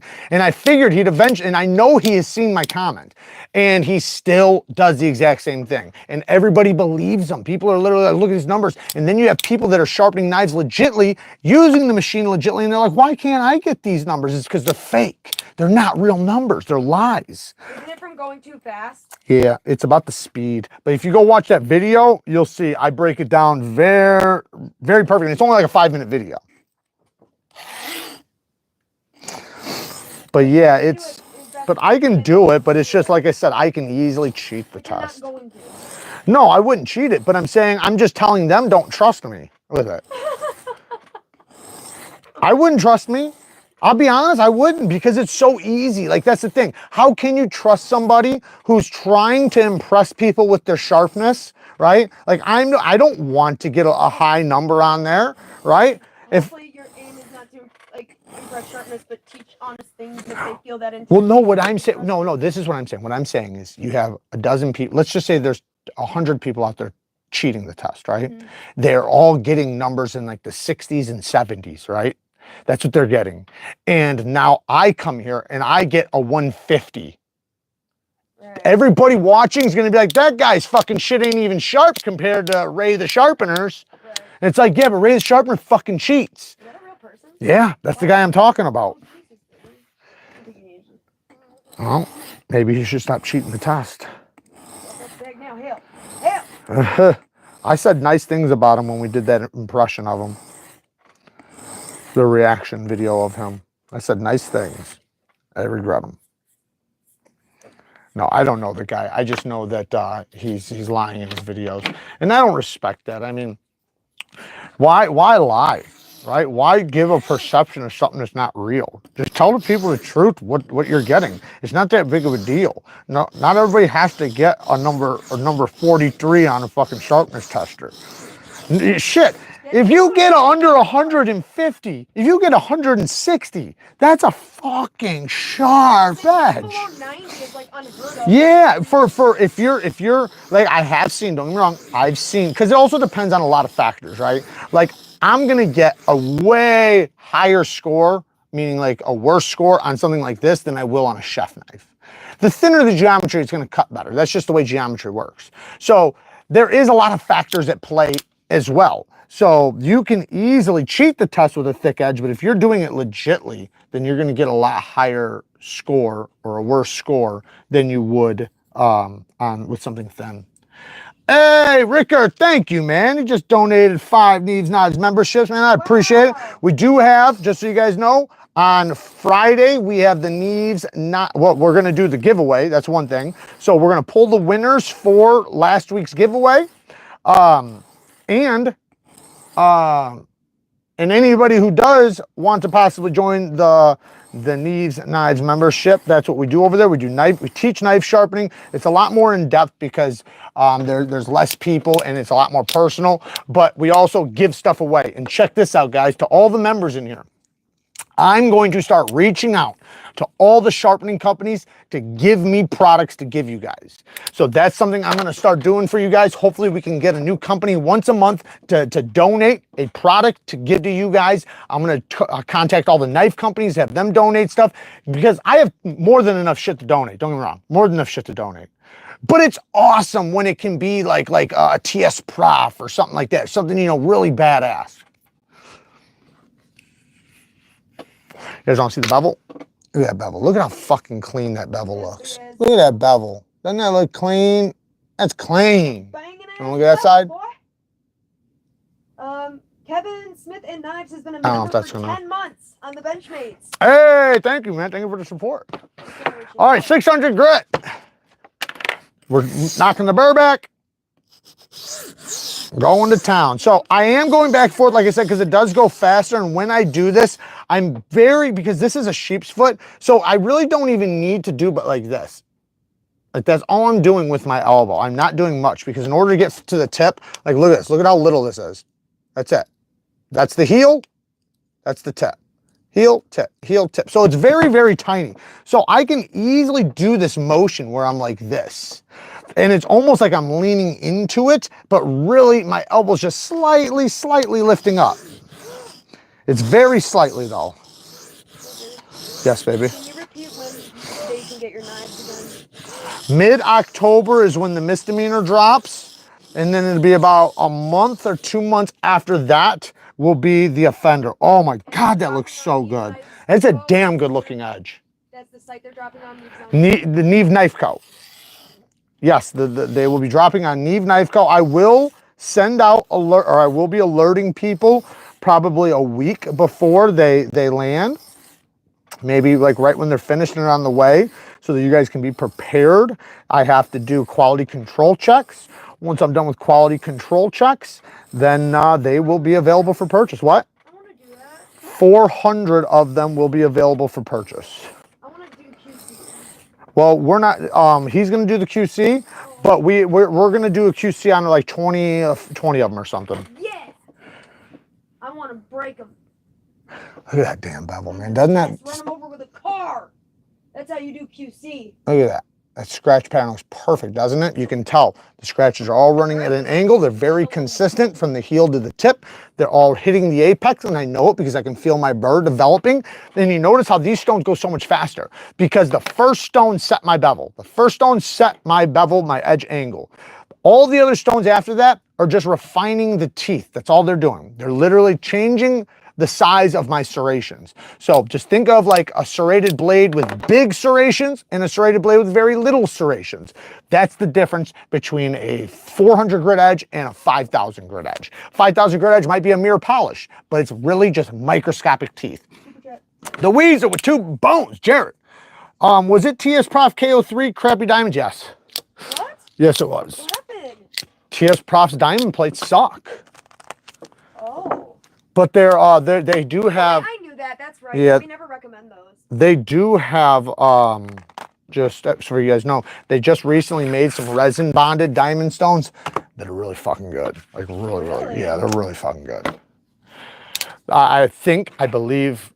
Don't believe me on this because I don't know, but I think Neeves making them. I don't know it for sure. It's a hunch. They're both in Russia. Yeah, both in Russia. But the ones I'm getting right now on the USA Market site are really fucking good too. I'm not sure which ones are better yet. I got to continue to test.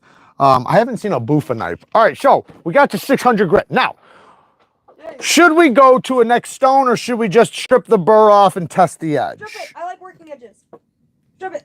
Strip it? Strip it, girl. I don't know. I think we should go up to 1200. Oh, what steel are you using? Magna Cut. Oh yeah, go to 1200. I do have a little bit of a bigger bevel on one side too. I kind of want to address. Yeah, no, just go to 1200. So this should be a 1200 right here. Yeah, this is a 1200. We haven't used the 1200 yet. Brand new. You can see, man, that thing looks beautiful. I have no idea where that came from in my head. I was. You were?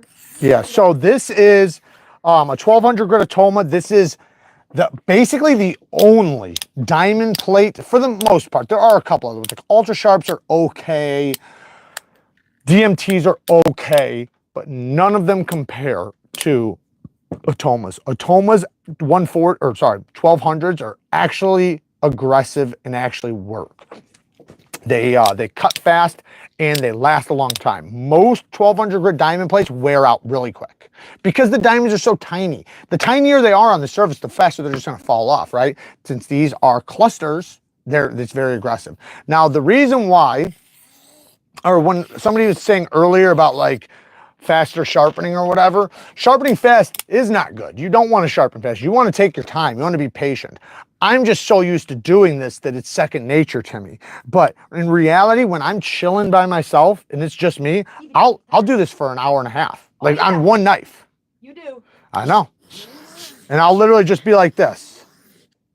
But I'm not trying to bore you guys. I want to keep the information flowing because I don't think watching me spend time doing this is going to be, you know, as effective.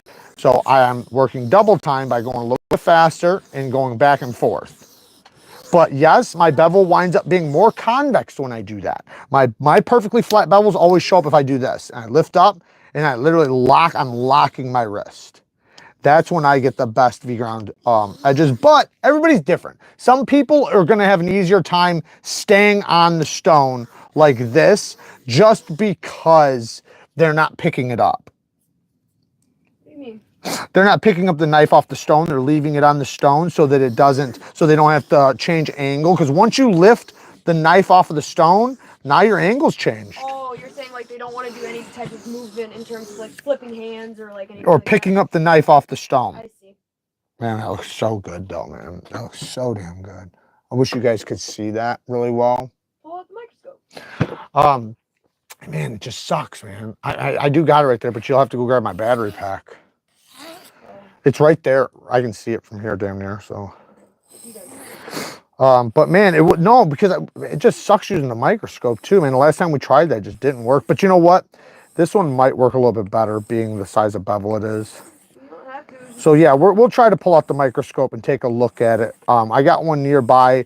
It's not going to be the best on camera like this, but we'll be able to still see it. Oh, it looks so good. I will say this, there is a little bit of a misgrind on this. The bevel is a little bit smaller on this side of the tip than it is on this side, if you can see, quite a bit bigger. Now, I will address that on the second sharpening, and what I'll do is I'll just make sure I tilt my wrist at that tip. I'll go like this, and when I hit the tip right here, I'll go like that with my wrist. That'll give me a bigger bevel up there. But it's the grind. The grind is thinner on one side, I can tell. So, we do have a burr developed. You know what, let me just hit this just a little bit. Ooh, that was rough. That noise sounds so weird. Yeah. It sounds like a zipper. Yep, that's the clusters. It feels great though, man. I'm telling you, the feeling of these Atomas are also really good. It's going to be shocking to you at first how aggressive it is, especially the 140. But I'm telling you, this is like ultimate feedback. Are they the ones that have a different numerical system, or is that That's Neeves. Neeves? Okay. All right, so let me grab my ultra fine so we can knock this. How does Rockstead achieve their near finish? They go from they go up to a 2,000 grit. Then so what they do is they hand do it. They do it by hand, all the way up to 2,000 grit, and then they wipe it down with a polishing compound. So we have the burr on this side, but yes, those are hand done. Not the blades aren't like hand cut. Those are probably CNC, but I'm saying the polish that they do. Do I like Shapton stones?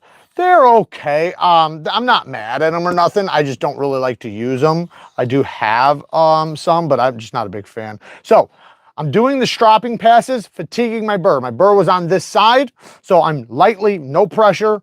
You're going from the tip and holding it at an angle, maybe even a little bit of an angle, but I'm not putting pressure, because if I put pressure, I'm going to disrupt the very scratch pattern that I keep saying looks so beautiful. So in order to keep my micro serrations going the direction I want from heel to tip perfectly, I want to do no pressure, and all I'm doing is snagging the burr to the stone. It's snagging the stone, and it's being ripped and pulled over to the other side. I don't want to add pressure, and I don't want to go forward because I don't want it to just get ripped off. Remember, my serrations are going this way. If I go like this across the burr, it's just going to be tore off. If I go like this, it basically like folds the teeth, because teeth are like this. It basically like folds the teeth down instead of going right into them and tearing them off. Does that make sense? If the teeth are facing like this, right? You wouldn't want to come this way and hit the teeth and tear them off. You'd want to come this way and knock them down. So that's kind of what it's doing. Yes. Somebody named Harvey Reynolds said your video saved my life. Thank you. Hey, man, I appreciate that, man. Thank you so much. That's amazing. I greatly appreciate that comment. You hear me? What? You might want to repeat the comment because I'm probably quiet. Repeat the comment? Yeah, because I'm like not mic'd up. All right, what was his name? Harvey Reynolds. Harvey Reynolds. Your video saved my life. Thank you. says my video saved his life, and I greatly appreciate that. I think that's amazing. That's a beautiful thing to hear, man. Thank you. So Andrew said your videos ruined my life. And Andrew, you're also welcome. Andrew Water said your videos ruined my life. Oh my goodness, that is so... See, this is the difference. Like, remember the first one we did? How the burr didn't just pop right off? This is the difference in hardness right here. That's probably 57 HRC, considering the steel and considering it's a chef knife and so on, so on, so on. This is 63 to 64. My burr's already gone. It's all the way gone. I don't even need to strap, but I'm gonna. But I technically don't even need to. That's how perfect a burr can snap off when it's heat treated well at a higher HRC. The higher the HRC, typically typically the higher the HRC, the sharper your edges can get. Like, you're typically not going to get a hair whittling edge on something that's like 56 HRC. That's a super steel. They're like if it's 14C28N or Nitro V, possibly. AEBL, possibly, because those steels were made for that. But when it comes to most steels that are under, 58 HRC, they are not going to be able to get a hair whittling edge unless if they're over like 60, 61, 62. Then that's when the edge stability comes out on that steel. Because what happens is otherwise, it's softer. Like, think about trying to sharpen Play-Doh or trying to sharpen a crayon, right? It's not going to get very fucking sharp because it's not hard, it's soft. Even for a hard material, it's soft. When you get up to this level of hardness, now you have the ability to chisel out a very fine apex without it just breaking off. Now, yes, hardness can lead to something being chippy or things like that, but there's a balance, right? You want to find that perfect balance where you have enough toughness to hold the apex, but enough hardness where it's not going to roll, right? Hardness leads to not rolling, and toughness leads to not chipping. And a lot of times, man, the hardness can prevent chipping too. Like, think about trying to, like, if I had a big diamond right here right now and I smash it with a hammer, it wouldn't break. And that's like the hardest thing in the world. Okay, so we just did all that. Now let's check the paper towel test with this knife. Let's see how it did. Oh, let me redo that. You guys see that? Not as toothy as I would like. I did, well, it's not too bad. Not too shabby. It's not as sharp as I would like, though. The second edge will probably come out a little bit sharp. It's still sharp. It's sharp as shit, actually. To most people's standards, it would be incredibly sharp, but I think it could be better. And for that reason, I just might do something. You know what? Let's do it. Let's see if we let's go to a Veneve real quick. Let's just do it. Let's do it. This will be really quick, and then we'll get the hell out of here.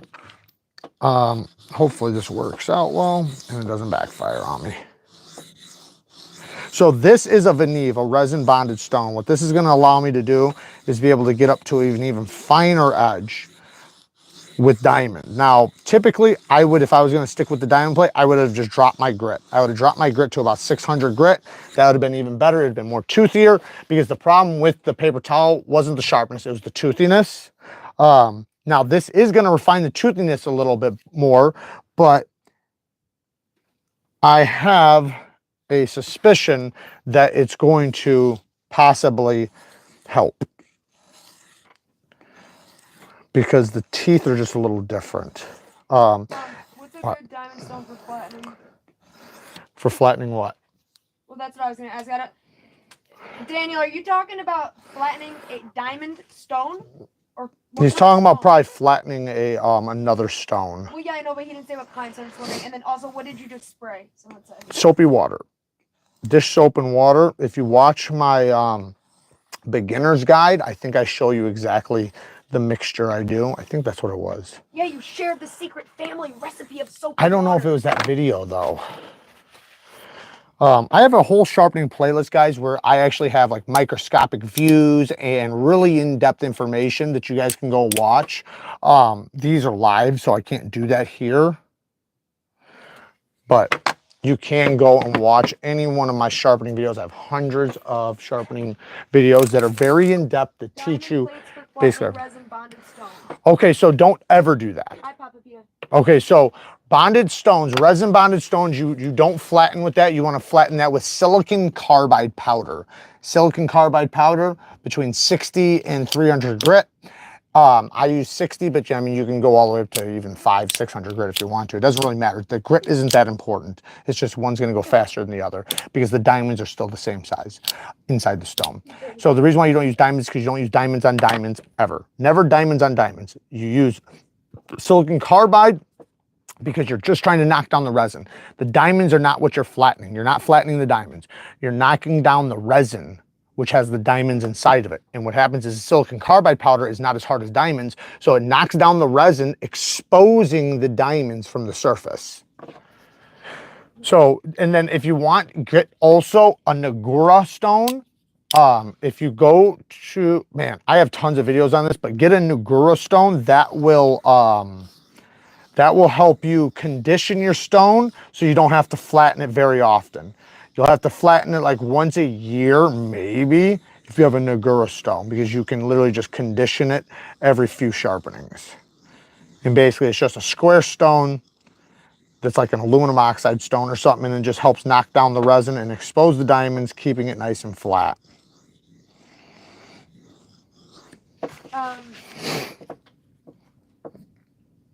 I just want to say hi to Sarah really quick. Maybe I should have lowered my angle back to 15 degrees. What? I was just saying hi to Dog One, his girl Sarah. He said she was going to listen to this later and be pumped that I'm here, so I was just saying hi. Hi to Sarah.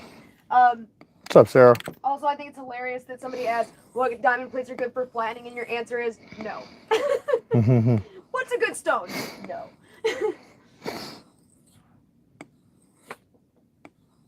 I didn't know that, though. I didn't know that you could flatten with a...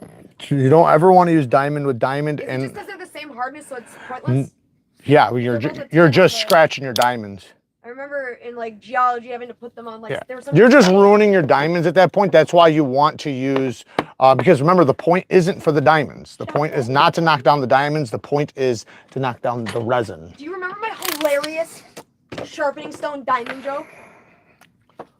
No. Remember I said, what's something that's covered in diamonds and has a heart of stone? What was it? A gold digger. A gold digger. Yeah. Oh, she a gold digger. She did on me. She had my body. Me. Yeah, oh, we're gonna get copyrighted now. Right. Okay, we are getting to a mirror edge. So now I have to be a... I don't know if I want to go past this one right now, but... Now, any imperfections will come out on this one because that's what mirror polish edges will do. Actually, doesn't look too bad though. Typically, if you're going to go to a mirror polish, you better get your low grits right. Because one, it's not going to work unless if you spend a good amount of time on the medium grits. But number two is that imperfections come out on a mirror polish. So you can have a perfect edge bevel all the way up to 1200 grit and it'll look beautiful. It'll look perfectly flat.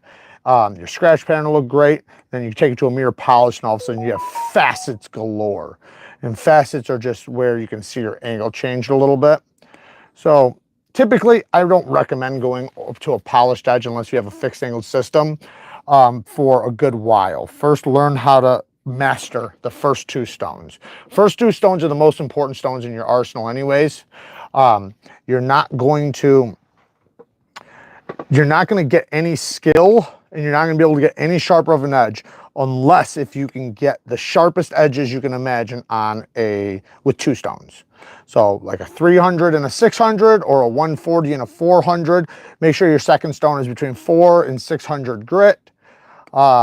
And if you can get that very sharp, then you're going to do great with the other ones. If you can't do that, nothing else will happen. Like you will just spend time on fine stones that are doing nothing. That's a myth that finer edges are sharper. The edges get sharper from edge angle.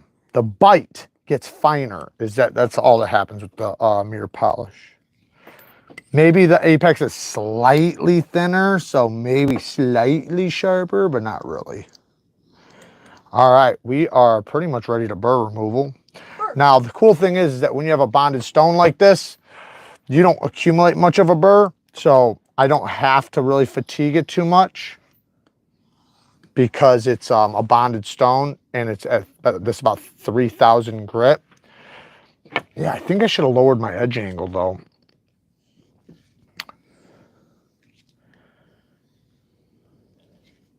Why? I'm also rushing really fast. You're Russian? I didn't know that. Don't start with me. No, yeah, I just, because I did about 17 degrees per side. There we go. Now we're talking. Now we're talking.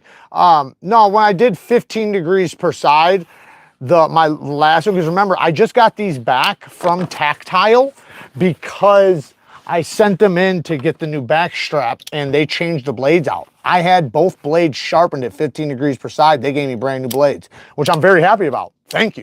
I didn't know they were going to do that, but that's how awesome Tactile is, that they said, fuck it, let's give them a new blade. And I was like, hell yeah. But I did, you know, have some really, maybe they just wanted my edge. Somebody said, I've always been curious, I'm sorry, Corey They stole my edge, that's what they did. Hey, listen, I've always been curious why you mostly sharpen edge leading. I do both like this and this, so. Oh, well, okay, so you do edge leading and not, because the reason why is because you want your scratch pattern running this direction. I was saying earlier, you can sharpen this way, where you're literally going like this and sharpening backwards, picking up, sitting down, sharpening backwards. You can do that as long as you can hold your angle. It actually isn't gonna hurt much as long as you can hold your angle. Your burr is gonna be a little weird, but typically you want to push because it's going to accumulate a little bit of a better burr, in my opinion, and just the control you have and the scratch pattern. Now, both ways are going to lead to a scratch pattern going at this angle, so that's good. Low Country Hillbilly with the 5 bones. Nothing lets me know it's 8 p.m. Wednesday, like J-Rad and some Neeves Knives, bang, gang. Hell yeah. I'm gonna go get you the battery. And that's fucking sharp. That is sharp. That is really sharp. That's very, very sharp. I'm gonna go get you the microscope battery so that you can tickle Zach's pickle, okay? Well, all right. That's fine. The only problem is that mirror polish. I wish I would have left it toothy for you guys to see it under a microscope. You know what I'll do? What? Where? In my bag. In the back. Just lift up the thing, and then you'll see a different battery pack sitting there. Yeah. The flap, the outer flap? Yeah, just the big flap that's open. Just peel it up. And then what I'm going to do is I'm going to show you guys the polished edge, and then just because I'll just resharpen this later, I will throw a scratch pattern back over it. And I'll show you guys the difference. Wait, do I have one that I recently sharpened? Yes. Wait. Flip the flap, there's nothing but a sock. No, not that. The entire, this? Just unzip the top. Unzip the top. Well, right there. Flap, so that was not that flap. That was really well, I thought the flap was open. And what is we could look at this one, but what? The brown one? No, just sitting in there, sitting in one of those squares. There's battery packs. Can't miss it. Battery packs sitting all over the place. I always got them battery packs. This is gonna be tough to do. Yeah, sorry guys, give me 1 second. Giggity.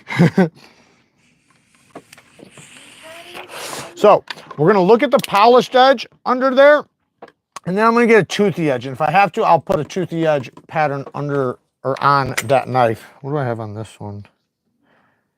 That's very small. I want a big bevel. You know what? Also, I'll show you guys the chef knife we did too. We'll take a look at that. That one's actually a toothy edge. As soon as she hurries the feck up. What's wrong? You're lying. All right. I'll just have to do it myself. Full of lies. Oh, way hidden in the back under some pouches. They were right next to the pouches. Lies. They were right next to them. Fibbing like the boy who cried wolf. Where's the boy who cried battery under the flap? All right, let's plug this beach in.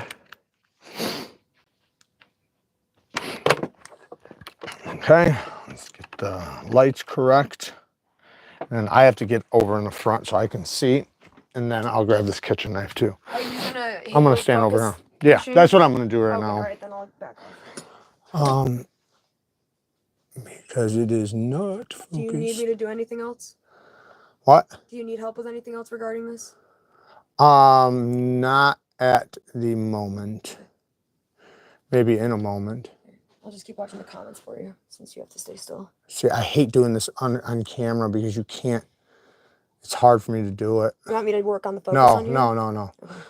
It's difficult because the way I normally don't have it here and this light is difficult to operate. We could turn this down a little because you're gonna have a focus. Let me get this to the edge. This mirror polish edge might be the reason why right now. Baby, don't do that. Don't do that right now. So that you get a better light. Oh, I see what you mean. Turn the light off. Yeah, turn that light off. That's fine. Let me wipe this You're gonna off. get a better focus. You can see all kinds of dusty sound. Let me get rid of that dust. Microscopes, man, it's so tough to not have dust on everything. Get your focus on the actual camera. Okay, I think this one's gonna work. I got you focused on There we go. There it is. There's a little hair on it. A little fuzz. Now you see how the scratches are running at an angle? It's a good scratch pattern. Very good scratch pattern. Sexy. All the way to the heel. You can see I do have some scratches that did go above the bevel because I did lower back my bevel, but I've sharpened this knife so much that I'm not worried about this. Is a chef knife, so chef knives typically get sharpened quite a bit. Is that like the wrinkly edge that's meeting the actual surface of the blade? Is that what you're talking about? Where the scratch pattern kind of goes above the rest? Yeah. Yeah, typically, now when you get to knives, let me grab a different folding knife that has a better scratch. You should still show the mirror one. What? You should show the mirror. I will, but the mirror polish is reflecting. That's the problem. I think we got a good focus right now, though. It might Hold on a second. Now look at this. This is another one I did on camera the other day. You can see the scratches are running at an angle this way because the knife is facing that way. And let me wipe the dusties off. I technically can zoom in farther, but I don't want to because I don't know if it's going to show up on screen. For some reason. Hold on. Wait, there we go. There we go. Okay, so now you see the scratch pattern, how they're uniform. This one has been micro beveled. You can actually see the micro bevel. Wow. See that black line right at the very apex? That's the micro bevel. That's what a pull through will do, except for the scratches are running the worst way possible. What's up with their This is a proper micro bevel. What? What's up with their grind lines? Like you don't What are you see talking that. about? Like do you see the vertical lines on the actual surface? Yeah, that's a satin finish. Yeah, do you see that in person that deep? Yeah. Oh, okay, maybe I'm just having looked. Well, I mean, maybe not that. Maybe not It looks so deep. like intense. Like this one does too. Oh, this one's just tougher with that finish. It looks like a Skaha but reverse. Wow, that's so cool. It looks like a ruffle, like a chip.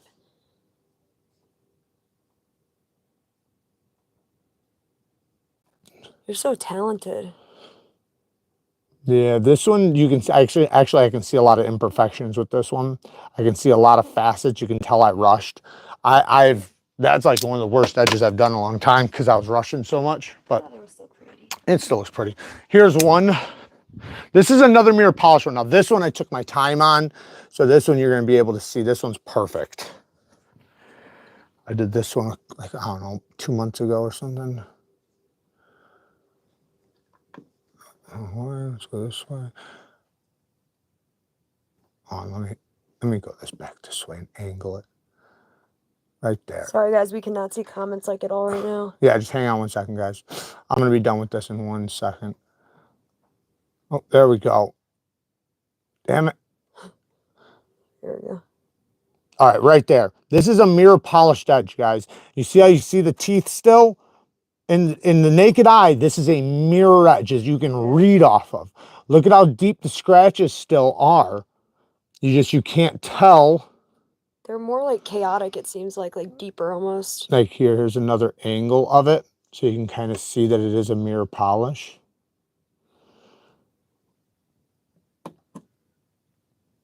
It's almost like the scratches are deeper and the deep ones are a little bit few and far in between. Yeah, that's what they are. They're just smaller. Spread out.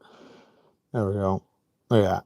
Now I'm going to show you guys this edge. So remember this edge. We're going to look at it right now under the naked eye, just so you see I'm not swapping knives out. I'll pull it out right in front of you guys. Turn on that light. Turn this one off. Pull that cord. Just pull that cord. All right. Look at how, and this is my point about the scratch pattern, how important it is. Even a mirror polished edge, because somebody was arguing the other day, what about a mirror polished edge? Mirror polished edge also has the scratch pattern. It also has the teeth. Like right now, if I grab a box, you could probably read off of this edge bevel. They could probably see me. They could probably see you. Through the microscope, they probably could. It's a beautiful edge. Very sharp edge too. Quite carry 9. Why do you call edges beautiful more than me? I don't. I'm just kidding. Let's see here. What do we got? Okay, cool. Which grit was that stone? Okay, so this one is 5,000, 3,000, 3,000 and 5,000. This one is 600 and 1,200, but the grits are different because this is a Russian-made stone. You might not even be able to get these, so don't even look into these because they're probably not available anywhere because of everything going on in Russia. But I do have stones like these at the USA market if you want to get them. I should have busted those ones out, but they use a different grit rating though. So their grit rating is like completely different. Like it's like their F1200 is 5,000 grit. Their F800 is 3,000 grit. Their F400 is 1,200 grit. I always say just multiply it by 3 and you're generally around the area. So if it's an F400 times it by 3, it's 1,200 grit. USA Market Sharpen Stones. Thank you, Todd. I appreciate that, brother. Here is the knife we did sharpen though, right here. But like I said, I can totally see once we hit that microscope all the imperfections. It's very, very sharp. Like probably damn near hair whittling, but it's not as proper as I would like it. My bevel was not perfect from heel to tip. Not bad. As far as being a perfect flat bevel, what happened is because I was rushing, I convexed a little bit. And because I convexed and I also had some flat parts, so I have some flat parts and some convexing, which could probably lead to a little bit less quality of an edge retention test if I did an edge retention test. What? This is a really interesting question or thing to say. Yeah. Corey Phillips said, I'm a professional kitchen knife sharpener. I was just wondering if you sharpen edge leading to apex, those more wear... I'm sorry. I'm just wondering if you sharpen edge leading to apex, those more wear-resistant steels easier. I always try to make my burrs as small as possible. Yeah, so pros typically make their burrs as small as possible because you don't... Making a big burr is really only going to benefit somebody who doesn't know how to identify a burr. Once it has any sort of burr, doesn't matter how tiny it is, you've reached the apex, which is the point. You've reached the apex. And the one thing that can sometimes benefit you, depending on the steel, is being able to fatigue it a little bit easier and knock it off. Sometimes if it's really tiny, it'll probably just pop up, but it doesn't matter as long as it pops off naturally and you're not just ripping it off. But edge leading is just better. Well, in my opinion, it's better just because I have more control and it allows the scratch pattern to run the direction I want, which is the direction I cut. I cut this direction or this direction or this direction, which all is teeth running this way, which would be good, right? Like a saw blade or a serrated blade. Now, kitchen knives, chef knives are a lot easier to sharpen than folding knives or fixed blades, meaning like outdoors fixed blades, because they're much thicker behind the edge and chef knives are very thin. So the thinner behind the edge, the faster it's gonna go. Like I can typically sharpen up, like right now here, we'll sharpen up this one right now. I bet you'll have it sharp. I'll do it on a 600 grit, but I'll have it sharpened in like 3 minutes or less. This is a 1200. I could probably do it on a 1200 to be honest. 400. Where the fuck is that 6? Quick question. It's just like a one-word answer. What? You can answer. What? Oh, it's in here. Did you prefer that Neeves stone over nano or diamond stones? Say that again? I'm assuming they're talking about that Neeves stone you mentioned earlier, not the typical ones you don't like. But did you prefer that Neeves stone over the nano or diamond stones? Like that newer Veneep one you were talking about that you said was actually good. Well, I didn't say anything about a new Veneep. I said Oh, you did. Oh, no. TS Prof. TS Prof. Okay, Yeah. so never mind. So now we're just. I'm sorry. That was my bad. I inserted that misinformation. So okay, do you prefer that Veneep stone over the nano diamond? Since you probably talking about the Yes. you had up here. Didn't you have one up Chopping. here? This is diamonds. What's the yes? What? What? Yes, you prefer the Veneep. Yeah. It sucks to drag it all across the diamonds. I don't prefer, I prefer resin bonded diamond over everything. I haven't really tried the nanos, so to be honest, I can't really speak on them. I was supposed to, they were supposed to send some to me. I don't know whatever happened. So you see me, I just destroyed this edge, right? This edge is destroyed. And this is, by the way, M390 Damascus. Hey. I've never even seen M390 Damascus. M390 is a super steel. So this is not, this isn't a conventional chef knife. This is would be considered a high-end chef knife. It's not very expensive, but what's wrong? I am done. I'm literally done right now. So I'm gonna have this done in like 2 minutes. 2 minutes or less, watch this. It's not about fast though. It's not about fast. I'm just, well, the one thing that fast does do is you can be more efficient. Let's say, if I have to do 100 swipes or 30, right? 30 swipes is going to be much better than doing 100, because by 100, I'm going to be fatigued. I'm not going to want to, it just becomes a nightmare. And like I said, the longer you stay on the stone, the worse your edge gets. The faster, at least from my experience, the faster my stones affect the steel, the better my edges come out. The reason why is because I'm not fatigued, it takes less passes. I can hold a perfect angle for like, I can hold it pretty much forever, but for a long time, I can only hold it like 20 passes before it would start fucking up. And then, and then if I had to do it 200 times on one side, it's not gonna be the best compared to if it only took me 20 strokes. Why is it that you prefer, I know that you do prefer your scratch pattern to sit at an angle versus straight up and down, but why? Because that's the direction you cut. Because that's the direction, it's the direction you, it's because, no, it's for the teeth to have the sharp side towards what you're cutting. That's one thing. Number two is, well, just like any saw blade or anything, you want them to be running a certain direction. Number two is because when you strop, that's also the direction you do. So you're gonna make sure that when you're fixing your edge later, your strop and the compound is going in between the same scratches you've already applied on your edge, following the same pattern. Because remember, this and this is the same. So if I'm doing this for stropping, then sharpening like this, they're gonna follow the same path. So now that the abrasive that's on here can get in between the microscopic serrations and clean them out, knock off any debris, help realign debris. If there's teeth that are spread like this, it can straighten them out. Wait, and that's what you're doing basically. So I have a theory then. So is this true-ish? So would that mean that if you're using a knife with an angled scratch pattern, or appropriately angled scratch pattern, that theoretically your knife would maintain a better edge, because as you're cutting and the angles are at the same direction that you're cutting at, right? So instead of going against the grain, it would be going with the grain of your scratch pattern, therefore causing less damage to the edge. Wouldn't that be technically true? Say that again. Okay, so if you have an angled scratch pattern, right? And you're saying it's the correct angle at which you cut at, right? Because it's aiming backwards at you, right? The way you cut.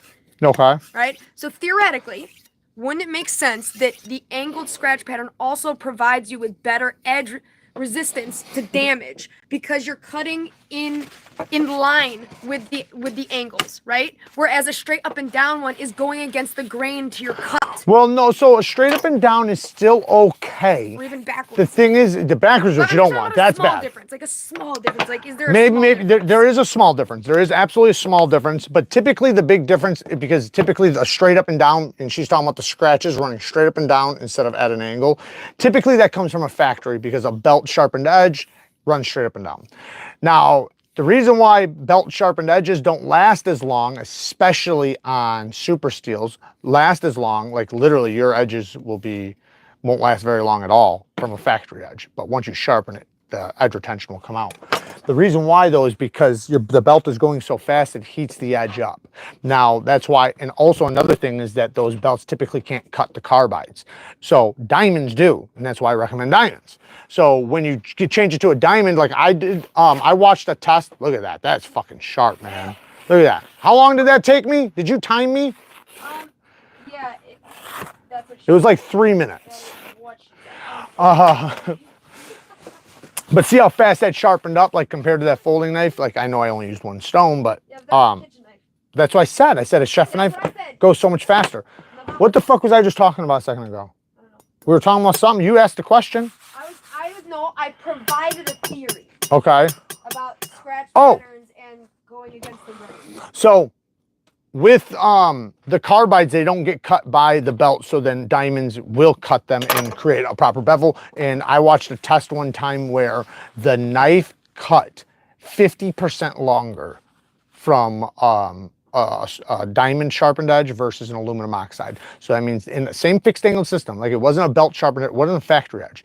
It was just the difference between using an aluminum oxide, which is like a whetstone, versus a diamond on a high carbide steel, and it was 50%. So that means you lose half your edge retention. Now, if you're saying an M390 blade, right? The last edge retention test I did on M390, I think it got near 500 feet of cardboard in a 1-inch section. So I tested in a 1-inch section. It was nearly 5, it was like 450 or something like that. Now that steel was a little bit softer. I had another one that did a little bit better. But anyways, the point is that in a 1-inch section, cut nearly 500 feet. That's a lot of fucking cutting in a 1-inch section. Because now consider the whole blade, right? The blade was probably like a 3.5 inch blade. So, you know, if you consider the whole blade, no, it's not going to be like times that by 3, but you'll probably get like 1,000 feet out of it, maybe like 800, right? Like 800 feet or something out of it. Cut that in half, man, you're losing a lot of edge retention. And that was only one example. Like, do that with like S110V, I bet you it's like 75%. Or S90V, same thing. So you want to cut your steel, the steel you're sharpening, with a proper abrasive. That doesn't mean it always has to be diamond. It just has to be diamond if it's high carbide. Meaning, like I say, anything above S35, S30V and up. If you go to the Blade HQ steel chart, you'll see all the steels basically categorized. Now, they're not perfectly categorized like better than worse or anything like that, but it basically just goes from lower performing up to higher performing. And if you swipe over, you can see the toughness. If you click on them, you can see all the attributes of each steel. That's the stuff that I put in the videos I do. It's from Blade HQ steel chart. I would like to see edge retention test done in between the Work Sharp belt system versus diamond stones. So I am gonna wind up doing that test. Work Sharp Ken Onion version 2 coming up very soon. So I'm gonna do that. And I have a lot of sharpening videos coming up, and we do have edge retention tests coming up. We're gonna test multiple different things. We're also gonna do an edge retention test on a pull-through edge retention test, because I've done them before, but I've never done them on camera and recorded them. But record it and then show you guys why those things ruin your fucking edges and why they're so shitty. When you see how much edge retention one has, and then this is the thing, and I've said this in every single one of my videos, the more you use a pull through, the less edge retention you have. So meaning like the first time you use it will be the best time you have edge retention. The second time you use it, it'll be a little bit less. The third time you use it, it'll be a little bit less. Then like the fourth and fifth time you use it, now you have no choice but to absolutely reprofile, because it will not get sharp anymore. It won't even get sharp anymore because you're just micro beveling. It's very difficult. It's easy to micro bevel something like this, right? Something that's very low, meaning like, you know, an acute edge, right? It's easy to micro bevel that, but it's hard to micro bevel something that's already micro beveled, right? How do you put a micro bevel? It's like putting a bevel or a peak on a flat roof, right? Without building a whole new one. But yeah, I got a bunch of tests coming up, and I'd love to hear any tests you guys want to see. I'd love to hear, because I have a ton of them that I want to do. We do have, just by the way, guys, I How many people are in here? 368. I'll just save that for the members.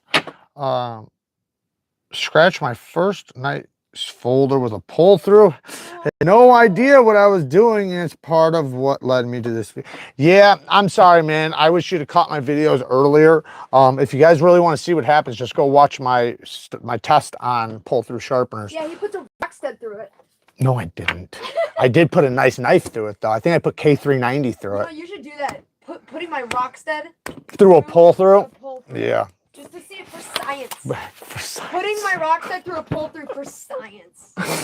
But yeah, pull throughs.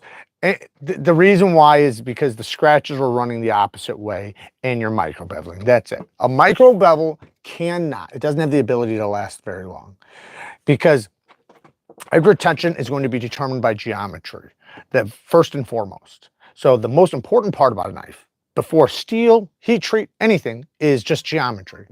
The thinner a knife is, the longer it's going to cut. The thinner the edge is, the longer it's going to cut. So if you sharpen a knife at 20 degrees, a 15 or 17 degree edge bevel is going to cut longer. It's going to stay sharp longer. Now it's not going to be as tough, but toughness comes from impact, not from cutting. Now, if you cut into a staple or something, that's an impact. That's not cutting. Cutting would be cutting normal things. Wood, cardboard, paper, plastic, food, ropes, twine, shit like that. Clothing, things like that. So that would be normal cutting, which edge retention plays a part. Anything that winds up being an impact or hard, that's considered impact, so that's considered toughness. So yes, a 20 degree edge bevel will be way tougher than a 15 degree edge bevel.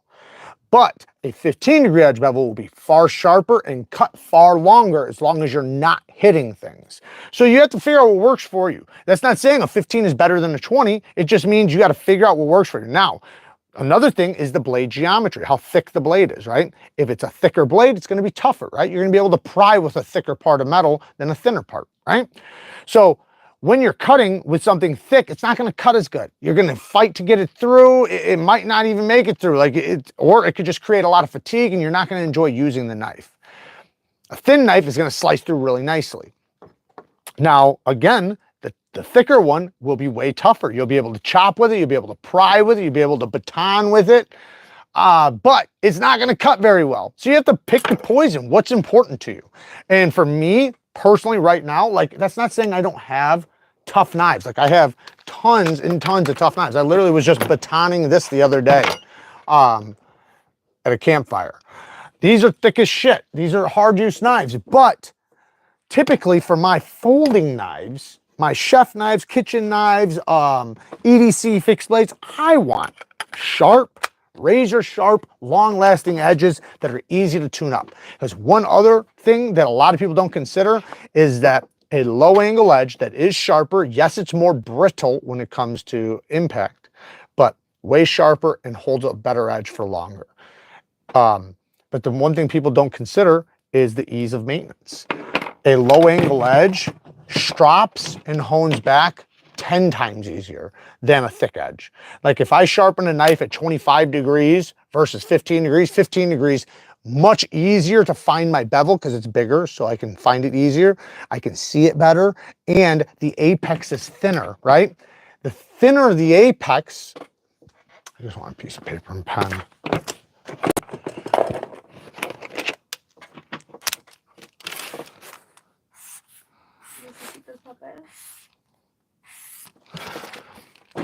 Tough edge, slicey edge. Look at behind the apex, right? Let's say you've been using this thick fucker and you knocked off that much. Look at how much is removed. Look at how thick now the apex is right there. It's much thicker than it was. Now do the same thing here. Look at how thick it is. It's still super thin. So even if I cut all this off, I still haven't even reached the thickness of that. So this can abrade away, and that's why the edge retention lasts longer, because this is going to be far sharper even after, because the steel is going to wear down the same. It's going to be this, if it's the same steel, same heat treat, same everything, right? This is going to wear down just the same as this. The difference is that this you have to wear down a lot more in order to get to it. Now the impact is tougher because it has stability from the sides. This is much thinner. Now in order to strop this back, look at how thin it is, right? So when I go to strop it back, This is much thicker, so my abrasive isn't gonna do much, right? When I start stropping it across the side of the edge bevel, it's not gonna do much. With this, it's so thin, it's gonna be very easy to microchip that apex, create a new microscopic serration, or to clean it up or whatever. So it just works so much better, but that's geometry for you. That's, like I said, that's the number one important thing with any knife is geometry. And that's gonna go for hard use knives, sharp knives, kitchen knives, pocket knives, whatever. You have to pick what works for you. And typically for people that do general use, like just regular use, you know, where you pull out your knife and you probably do stupid shit, you probably want your edge bevel to be about 20 thousandths behind the edge. That's an average thickness that most pocket knives come with. Not most, but a lot of pocket knives come with that are good quality because it's thin enough where it's going to be slicey, but it's thick enough for stability. Now, somebody like me who just designed a knife, I designed my shit thin as fuck. And I did that because it's for knife guys. It's going to be a mega slicer. But anyways, all right, guys, there you guys go. I appreciate you guys sitting here and hanging out with me. I am going to start doing these once a week, back to once a week. And then we have the members live that we are going to do once every other week, which entails giveaways, sharpening, and much more detailed stuff. You know, we get into story times and talking fucking burglaries and dumb shit over there. We And tell Rickard that you're not gonna sharpen the rock because it's a zero grind. yeah, I can't sharpen the rock set. I mean, I could sharpen it, but if I do, I'd have to put a bevel on it, and it's a zero grind, meaning it doesn't have an edge bevel. So in order for me to sharpen it, I would have to put a bevel on it, which I don't want to do. When it's damaged, I will. But I'm not going to rush that. That's over $1,000 knife. So I have plenty of knives to sharpen. And technically, I could find something very cheap that has a, well, maybe not with a zero grind, but. Can you answer one more question? Yeah, go ahead. I'm happy to answer whatever questions. Somebody said, can I make knives with things other than metal? Now, of course, there's obsidian. Yeah, obsidian right? sucks. Which is a stone that, like, it sucks. It's, yeah, you have to chip it at a very specific angle, and even then, And it's brittle.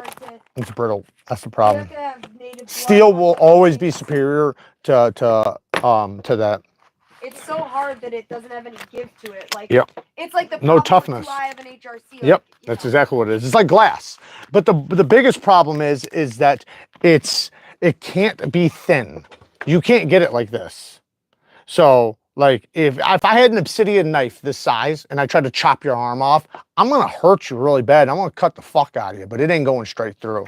This sucker, if I have enough power, it's going straight through.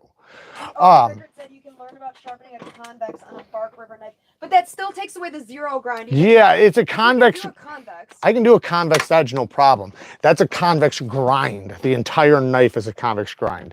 That would take a massive amount of work. I would have to do it by hand. I would have to do it with like sandpaper and by hand and everything. And well, no, I'm saying if I wanted to keep the zero grind, I would have to redo the entire grind with my hands, not with any sharpener. But the real way people sharpen the rock studs is when they're ready to sharpen, they just put a proper edge bevel on them. Just send them back. Or they send them back and then they redo them. I'm pretty sure, I'm not positive, but I think sometimes they just resharpen them. You should just like with an edge bevel, not with the zero grind anymore. You should just make a short saying sharpening my rock set for the first time, and then the short is just you packing it in a box and sending it. Clickbait, motherfuckers.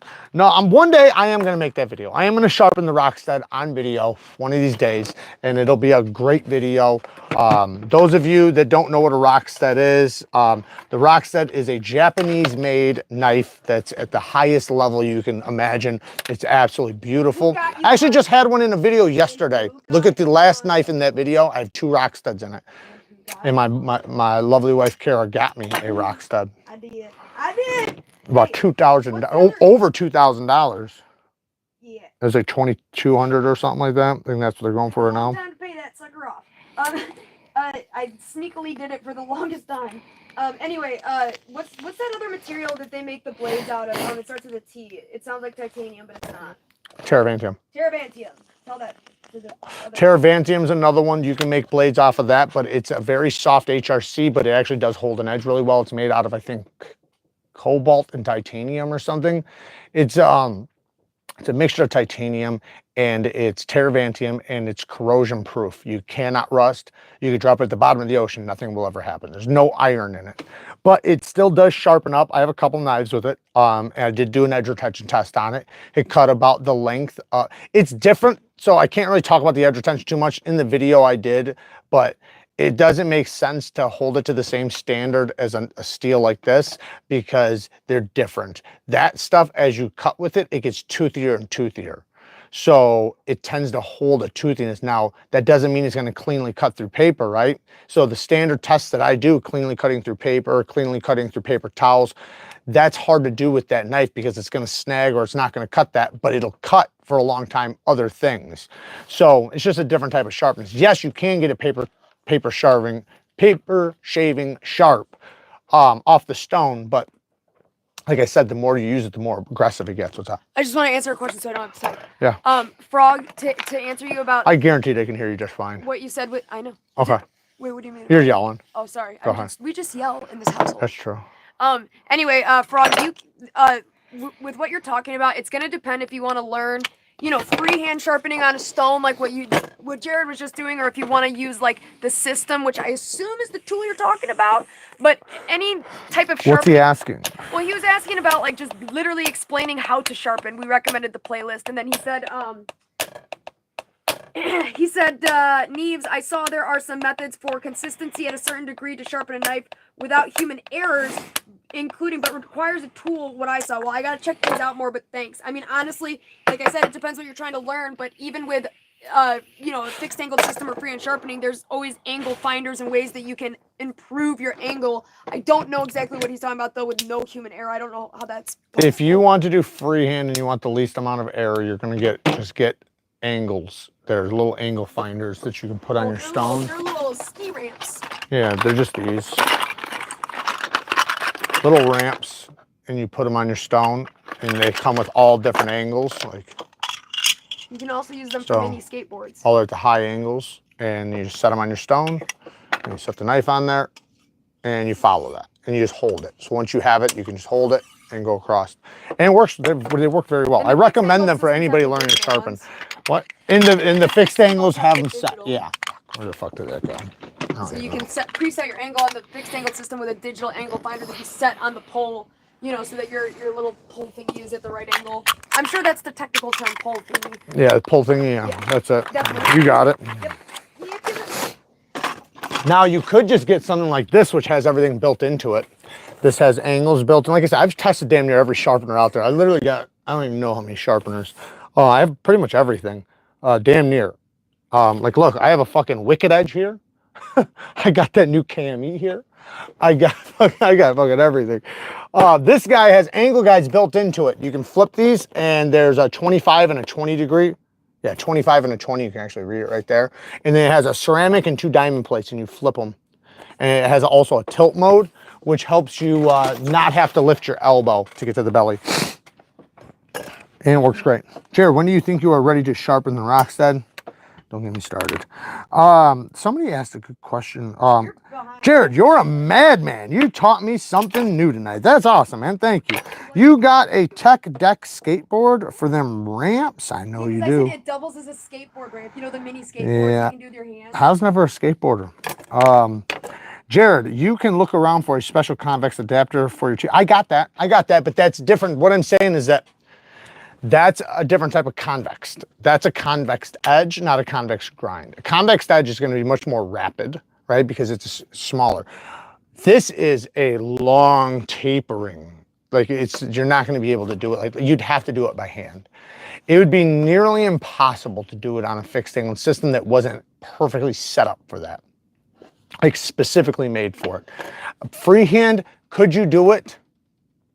Yeah, but it's never going to come out like a Rockstead. I could do it, but it's impossible for it to ever come out as clean as a Rockstead. So in order for me to do it properly, I would have to follow their same thing with my hands and use an abrasive on my hands and basically just scrub the surface. and then re-scratch the surface until it's all scratched up, until it comes back to a mirror polish, and the apex is apexed. But that's why I said if I do it, I'll probably just I'll just put a bevel on it. That just makes it much easier. Just put an edge bevel. What diamond stones do you use? So the ones I'm recommending today and the ones I recommend for most people as far as diamond, I always recommend diamonds, by the way, just so you know. We talked about this earlier. The reason why is because it cuts any steel, and a lot of steels are, especially good steels, have good big carbides in them, and other stones can't cut the carbides. So you want diamonds. I use diamonds on pretty much everything. You don't need them for everything, but you definitely need them from all the premium steels pretty much. Hold on. Otoma diamond plates is what I recommend on Neeves Knife Co. site. It's linked down in the description of my normal videos. Right now I don't have a description of this because Kara couldn't figure that shit out. Sorry, but I only figured out. There's just go to my full length videos. You just go to, it's like literally almost at the top of my full length videos. It's just right under recommended below. Otoma diamond plates, or just type it in Neeves Knife Co. And yeah, Otoma diamond plates. That's what I recommend for that. Now, if you want the best of the best, that's the best of the best for diamond plates. If you want the best of the fucking best, then you want resin bonded diamond, and I recommend right now going to USA Market. However, I'm waiting for more freehand stones for the hybrids and the resin bonded. I have the metal bonded. I know a lot of you guys don't know what I'm talking about right now. It's just different bonds that hold the diamonds or CBNs, and I'm testing all different kinds right now. I probably have over, I don't even know, probably 6 different versions right now that I'm testing to figure out what's the best. They're all amazing though. Like, it's very difficult to even tell what the best is. It takes a lot of tests to find that out. What's up? James Jones said, "Hey Jared, my Medford pivot fell out, and I want to know if you have any experience with that kind of thing. Will the warranty work with that?" Yeah. As long as you didn't cause intentional damage to it. No, I'm telling you, Greg will take care of it. Greg will Don't listen to motherfuckers telling you that Greg is not going to fix your knife if you fuck up. He's not going to fix it if you modified it. Don't modify it. He as long as your pivot fell out or you were trying to clean it and something happened, just be honest with him. Just tell him, hey man, just so you know, I was cleaning my knife, the fucking thing dropped into the abyss. The Lord stole it from me. The Lord Almighty came down and took it. And he'll fucking hook you up. Yeah, you might just get a little earful though. Yeah, you might get a little earful, maybe. I don't even know if he'll do that. He'll probably just say, yeah, no problem. Video about it after. Possibly. But he'll give it to you. And if you just seriously, if it just fell out, then he's gonna fucking replace it. Also, Jared, out of curiosity. On a 187, yeah. Hale. What? Jared, out of curiosity, would you do a review on chef knives? This is from Custom EDC Knives. He says, I have some I'm working on. I'm just curious if you would like to check them out in the future. Check what out? Chef knives that Custom EDC Knives is working on. He doesn't know if you review chef. Oh, he told me that he was starting to make them. If he wants to send me some, yeah, because typically if somebody's gonna send me something like that, I'm gonna beat the shit out of it, so I wouldn't want to take yours. Yeah. You know, that's just how it goes. Typically, I don't mind people sending me their prototypes of knives, and I'll review them, I'll check them out, and I'll pass them along. But typically I want to keep the knife, and I do it for a couple reasons. One, then I can actually test it, right? Because it's difficult because with a prototype, I can't really test it. It's a prototype, right? After you're done. Right. So sometimes you don't want it back, by the way. But like, let's say the knife's fine, you know, and you could do something with it, right? Well, now I can't use it in many videos, right? I can use it in one video, which typically, like if I do one video, say on this, right? It could do well. It might be a great video, but it's going to benefit the channel way more if I like it to use it in a lot of videos. Now, if I really, really like it, I want to keep it so that I can use it in many videos. If I don't fucking like it, then it's like, whatever, fucking, I'll just, you know, throw it away or, you know, pass it along. But I give away a lot of knives that are brand new, never been sharpened, never nothing that I love, and I just give them to the members. So we give away a lot here, a ton here. And we test a lot here, and we use shit for videos for people to purchase knives and, you know, to figure out what knives they want and why and what, you know, so forth. And then Same thing with sharpening supplies. Like all the companies, the companies that are sending me stones, man, they're sending me tens of thousands of dollars in stones. But they expect me to keep them and to test them so that I can give my honest feedback. It's difficult to give an honest feedback to something you haven't even tested. Now, I can give you my honest feedback for my first impression. That's easy. That's what I do with prototypes. I'll literally just tell you how I feel about the knife without testing it. But once I have it, and if I'm going to do a full review, then I have to test it. And then typically if I'm not going to do a full review, but I do really, really like it, I at least want it to end up in like 5+ videos, because that way it benefits the channel to some degree, because I got a lot out of it. I have more than enough knives to do that with, so, you know, I don't need to be that picky, but I do have to consider a lot of things when running a channel like this. You guys gotta understand, I got people daily, and I deny them all the time, trying to pay for me to put something on the channel. And, you know, there's a large audience there, which does let, you know, which does incentivize you to make money off of it, which I do make money off of it. Obviously, this is what I do. But the space of a video on the channel is important, right? And it just, you know, I have to make sure it benefits the channel, right? I can't just do a whole bunch of videos just for nothing, just to do it. Like, that just doesn't make sense. I would literally be throwing away money. This is actually an interesting issue. It's just the truth, you know? What? This is an interesting problem. Jay Rudy said, "How is it that I can shave hair, but I can't cut paper? Please help." You're not shaving hair, you're snagging it. Like you need to biting it? Yeah, you're just tearing the hair, you're not cutting it. Cutting hair should be like where you don't even like barely touch it and that shit just disappears. Like you're just like, it's just floating across. Like it probably, and you it probably just, wouldn't feel it and pull, it just shaves it right off. right? Like No, you won't feel it pull at all. You'll feel the actual hair get touched and it'll just break. Like it'll literally, as soon as your apex touches it, it'll just split.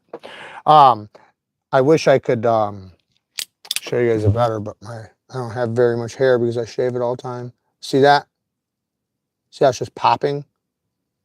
But your apex is not either one apexed perfectly, so you have not created a good burr on both sides to equal a good apex, or number two, you're not doing a proper burr removal. When you do a burr removal, make sure after you've sharpened on one side and you've gotten your burr, sharpen on the other side and you've gotten a burr. So now you've had a burr on both sides. The burr is going to be now on the opposite side. You're going to want to fatigue it. Fatigue it by doing very gentle passes like this.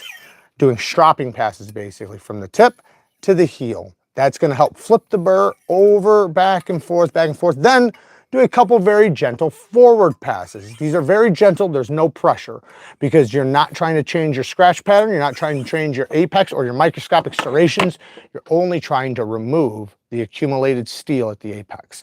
Once you're done with that and it feels glassy, mostly, you can feel a little bit of hiccups, but you want mostly glassy. You want it to be very smooth when you take your nail and go like this. Okay, so once you got to that point, then strop. What? What if it's cutting cleanly through the hair? Because Jose is saying, bro, I have the same issue. Then it's impossible. That's impossible then. Because like paper is the easiest thing to cut. So if it's not cutting paper, like paper's literally the easiest thing to cut. Like it's like way easier than hair. But maybe it's just the angle in which they're approaching the paper. You know what I mean? So, I mean, no, because if it can cut hair, I mean... No, but I'm saying, like, I can fuck up a piece of paper that you can cut because of the way I'm doing Yeah, oh yeah, it could be just technique. It could be technique. You might not be doing right. Try getting a good, clean piece of paper and make sure you're holding it so it's firm, so it's stiff. So when you do it, this is stiff up there, so it allows you to glide through. And another thing, if you want your edge to be sharper, just lower your angle.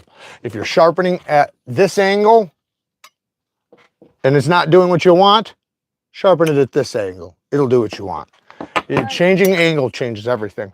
But really quick, just one other thing. If you're not cutting through paper though, the thing is that even with my edge retention test, right? Like if I want to do a fine versus working edge, I'm gonna test I'm going to cut with the knife until it stops shaving hair. That's going to be the fine edge. Once it stops shaving hair, then I cut the test. So that means, say if it's 200 feet, it's 200 feet. If it's 120 feet, it's 120 feet. Then I'll continue to cut until it stops cutting paper. So that's the second test. So that means it's not as sharp anymore and it's still cutting paper. So if it can cut hair cleanly, it can cut paper cleanly. It's just technique. Go ahead. What do you, okay, this is a very serious, he really wants to know this. Yep. What do you recommend diamond stones for a budget? Like, which ones for a budget? Ultra sharp. Like, can you extrapolate on that a So little? okay, so if you're really on a tight budget, like it depends on how tight of a budget we're talking. You can get a work sharp field sharpener just like this for 33 bucks, 34 bucks, and this will get you a sharp edge. You have a coarse, a medium, and then a fine. You have a ceramic rod, exactly what you need. You have angles built in for you already. You just right there, hold the angle. You got a strap. You got basically everything you need with this, like 34 bucks. I've linked, just I'm telling you, just go, make sure whatever you guys buy, go into my damn description of my full-length videos and use my links down in the description. The Neeves Knives store with sharpening supplies is Amazon. These are there. You can get it. Work sharp field sharpener. If it's the diamond plates, go to Neeves Knife Co. It's at the top of the description, or just type it in. Under $19? Under $19, then just go to Sharpall.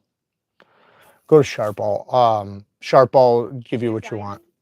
Yeah, they have little diamond plates. You can buy. Did you just say you got a DMT for 14 bucks from Husky? Well, like this is what I was just about to say is that you can easily go to my Amazon link and just type in diamond plate and just try to find one that's thick, not very thin, because the very thin ones are going to be very difficult for you to use. You still need a stone holder though. So you want to be able to put it in a thing to lift it off of the thing, or to lift it off of the table, so when you're sharpening, your hands have clearance. Now, the other way you can do it is if you can't afford a clamp, then you have to hold the stone in your hand, which is fine. You can do that, but you're gonna need a thick stone. Don't do that with one of these. This is basically what I'm saying not to do it with. Hold on 1 second, baby. It's just a comment. I just really quick comment. Jay said that it was how he was. Because there's a lot of them that look like this. And that's way too thin. Like it's just gonna slide all over. You can't set it down. You can't do anything with it unless if you stick it to something. So just like I said, ultra sharp, you can actually get 2 by 6 inch stones for like 20 something, I think. You can get 3 of them for 50 or 60 bucks.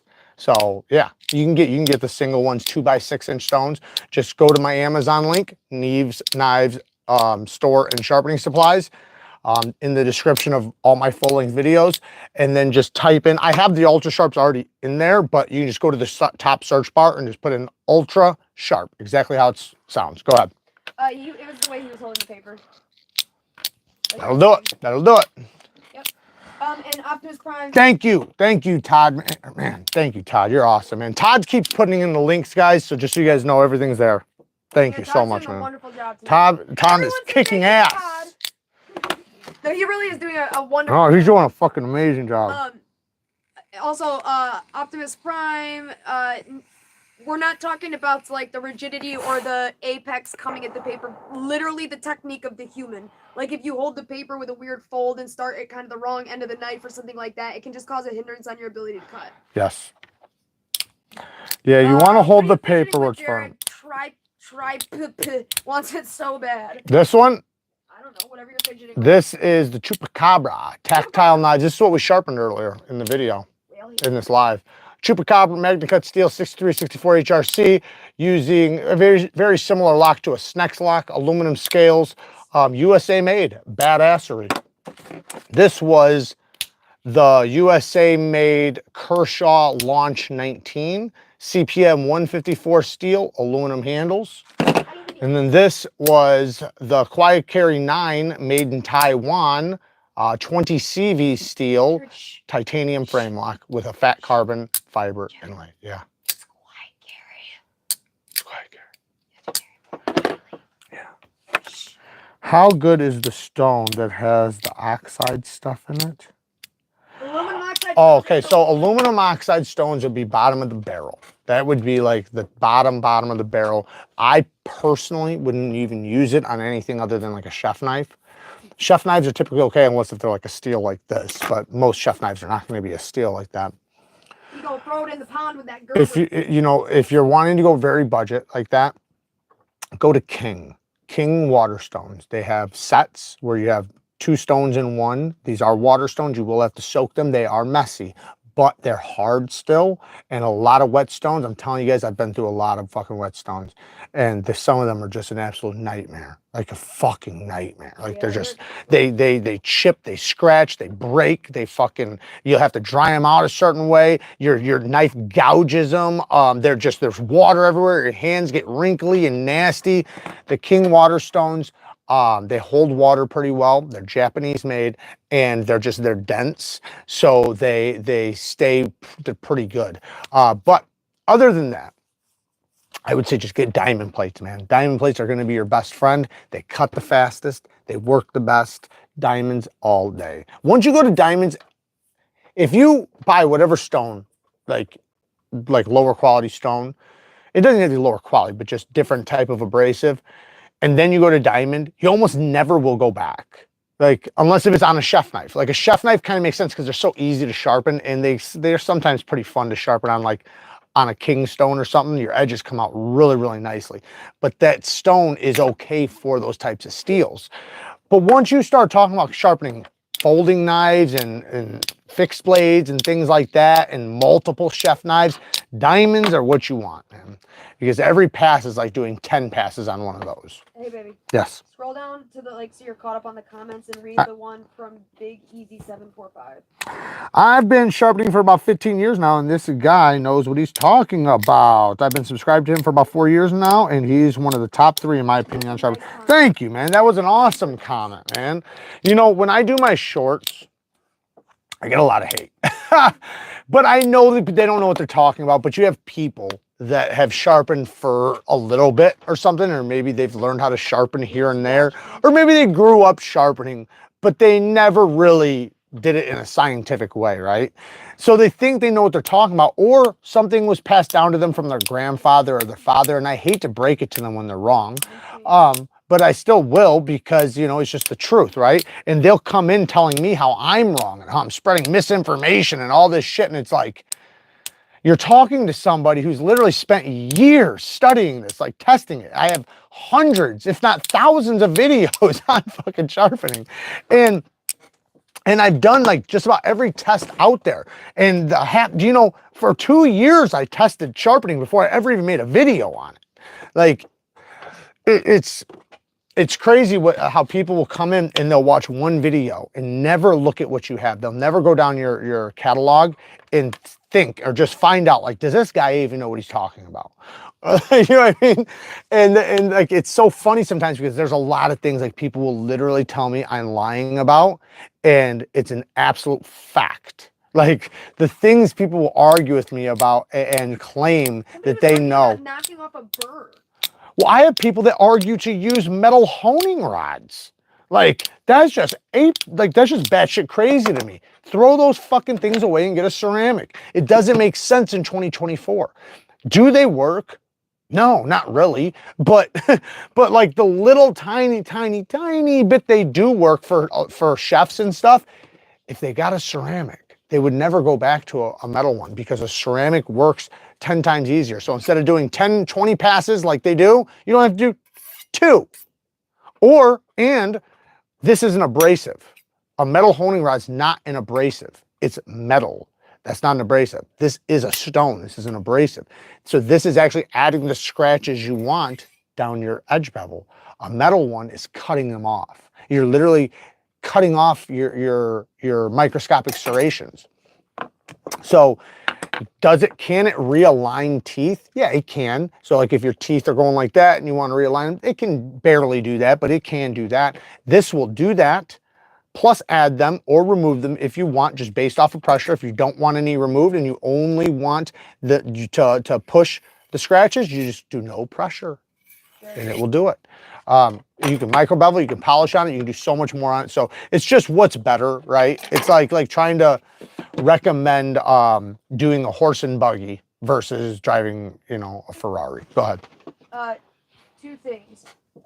First, Frog Lord said, what's the best material of a knife? You got to be specific of if you mean handle or blade or what you mean there, and then we can answer. And then number two, can you just again explain if you make knives or not and what that means and where they're going to be? I do not make knives. I design knives. I have multiple designs in the works right now. They will be available on Neeves Knife Co. starting mid-October. I have one with We Knife Co. coming at some point. I'm not sure when. I have two that are in the production right now and multiple on the way. So neeveskniveco.com will be where they are at starting mid-October. The first one will be a K390 DLC sheep's foot blade. I pulled it out earlier. I don't know what the fuck I did with it now. Oh, this one. So this one, this isn't the color option that'll be. This is a prototype, but it's basically the same thing. Really just about. The logos will be different and everything. The finish will be different. And but it's 90 thousandths blade stock thickness and very thin hollow grind. This is a laser beam and it's K390 steel. That's my favorite steel. I literally just said that to somebody because he was wondering what the best material is for blade, and I said he's gonna say K390, but I'll ask so you can hear his other. So okay, so this is the thing. It depends on what you mean by best. The best is depending on what you want, right? Let me explain. So edge retention, if you want the best edge retention in the world, right? You're not worried about toughness. You only care about edge retention. Rex 121. I have some coming right now. I'm going to do a video on it. Rex 121 is the longest holding edge by far, Maximet, like when you take, like say, what you guys would normally see on a pocket knife, let's say D2 or 154 cm, it's down here, right? Maximet's like up here, right? Rex 45 would be like above my house. Like that's the distance, so like it's massively different.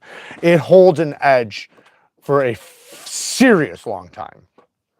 Oh, yeah. However, it's brittle. It's only for cutting. It is a high performance cutting steel, not for toughness. Now, if you want toughness, the toughest and best is going to be about probably 3V. As far as for impact and just overall toughness. MagnaCut steel is going to be one of the most well-rounded steels when it comes to high edge retention, high toughness, and high corrosion resistance, because that's another thing. 3V has good edge holding ability, high toughness, but low corrosion resistance, meaning it will rust. This stuff is almost as corrosion proof as you can get. It's like number 3 on the corrosion resistant knife steels, and it's extremely tough and it holds a really good edge. So MagnaCut would be very well rounded. Now, if you want a great budget steel that's well rounded, 14C28N or Nitro V, but they will never hold a candle to the super steels. My favorite steels, and I'll tell you why they're my favorite, are K390, Crewwear. I love MagnaCut, Van X, but the reason why I put in Rex 45, I love Rex 45, Crewwear, and K390 probably the most, because K390 and Crewwear and Rex 45 take some of the highest level of sharpness on edges I've ever experienced. 4V too, 4V does that too. I'm talking about like fuck you sharp, like on other levels of sharpness, like it's insane. And not only do they take these just like, I'm talking about like just hair melting edges, they hold them for an incredible long time, and they're very easy to strap back and hone back as long as you have a low angle edge. And they're relatively, like Crewwear's tough. Crewwear is a tough steel. K390's got decent amount of toughness, very low corrosion resistance. Crewwear's mid-range around corrosion resistance, so that's probably his downfall. Rex 45, very low corrosion resistance, but it has very high edge retention and good, decent toughness. And yeah, there's a lot of great steels out there though, man. There's so many that are amazing. Go ahead, baby. We're going to be shutting this down in 5 minutes. Did I say something? No, the battery's about to die on this. I don't think I said anything. I thought you said, hey, baby. I love you.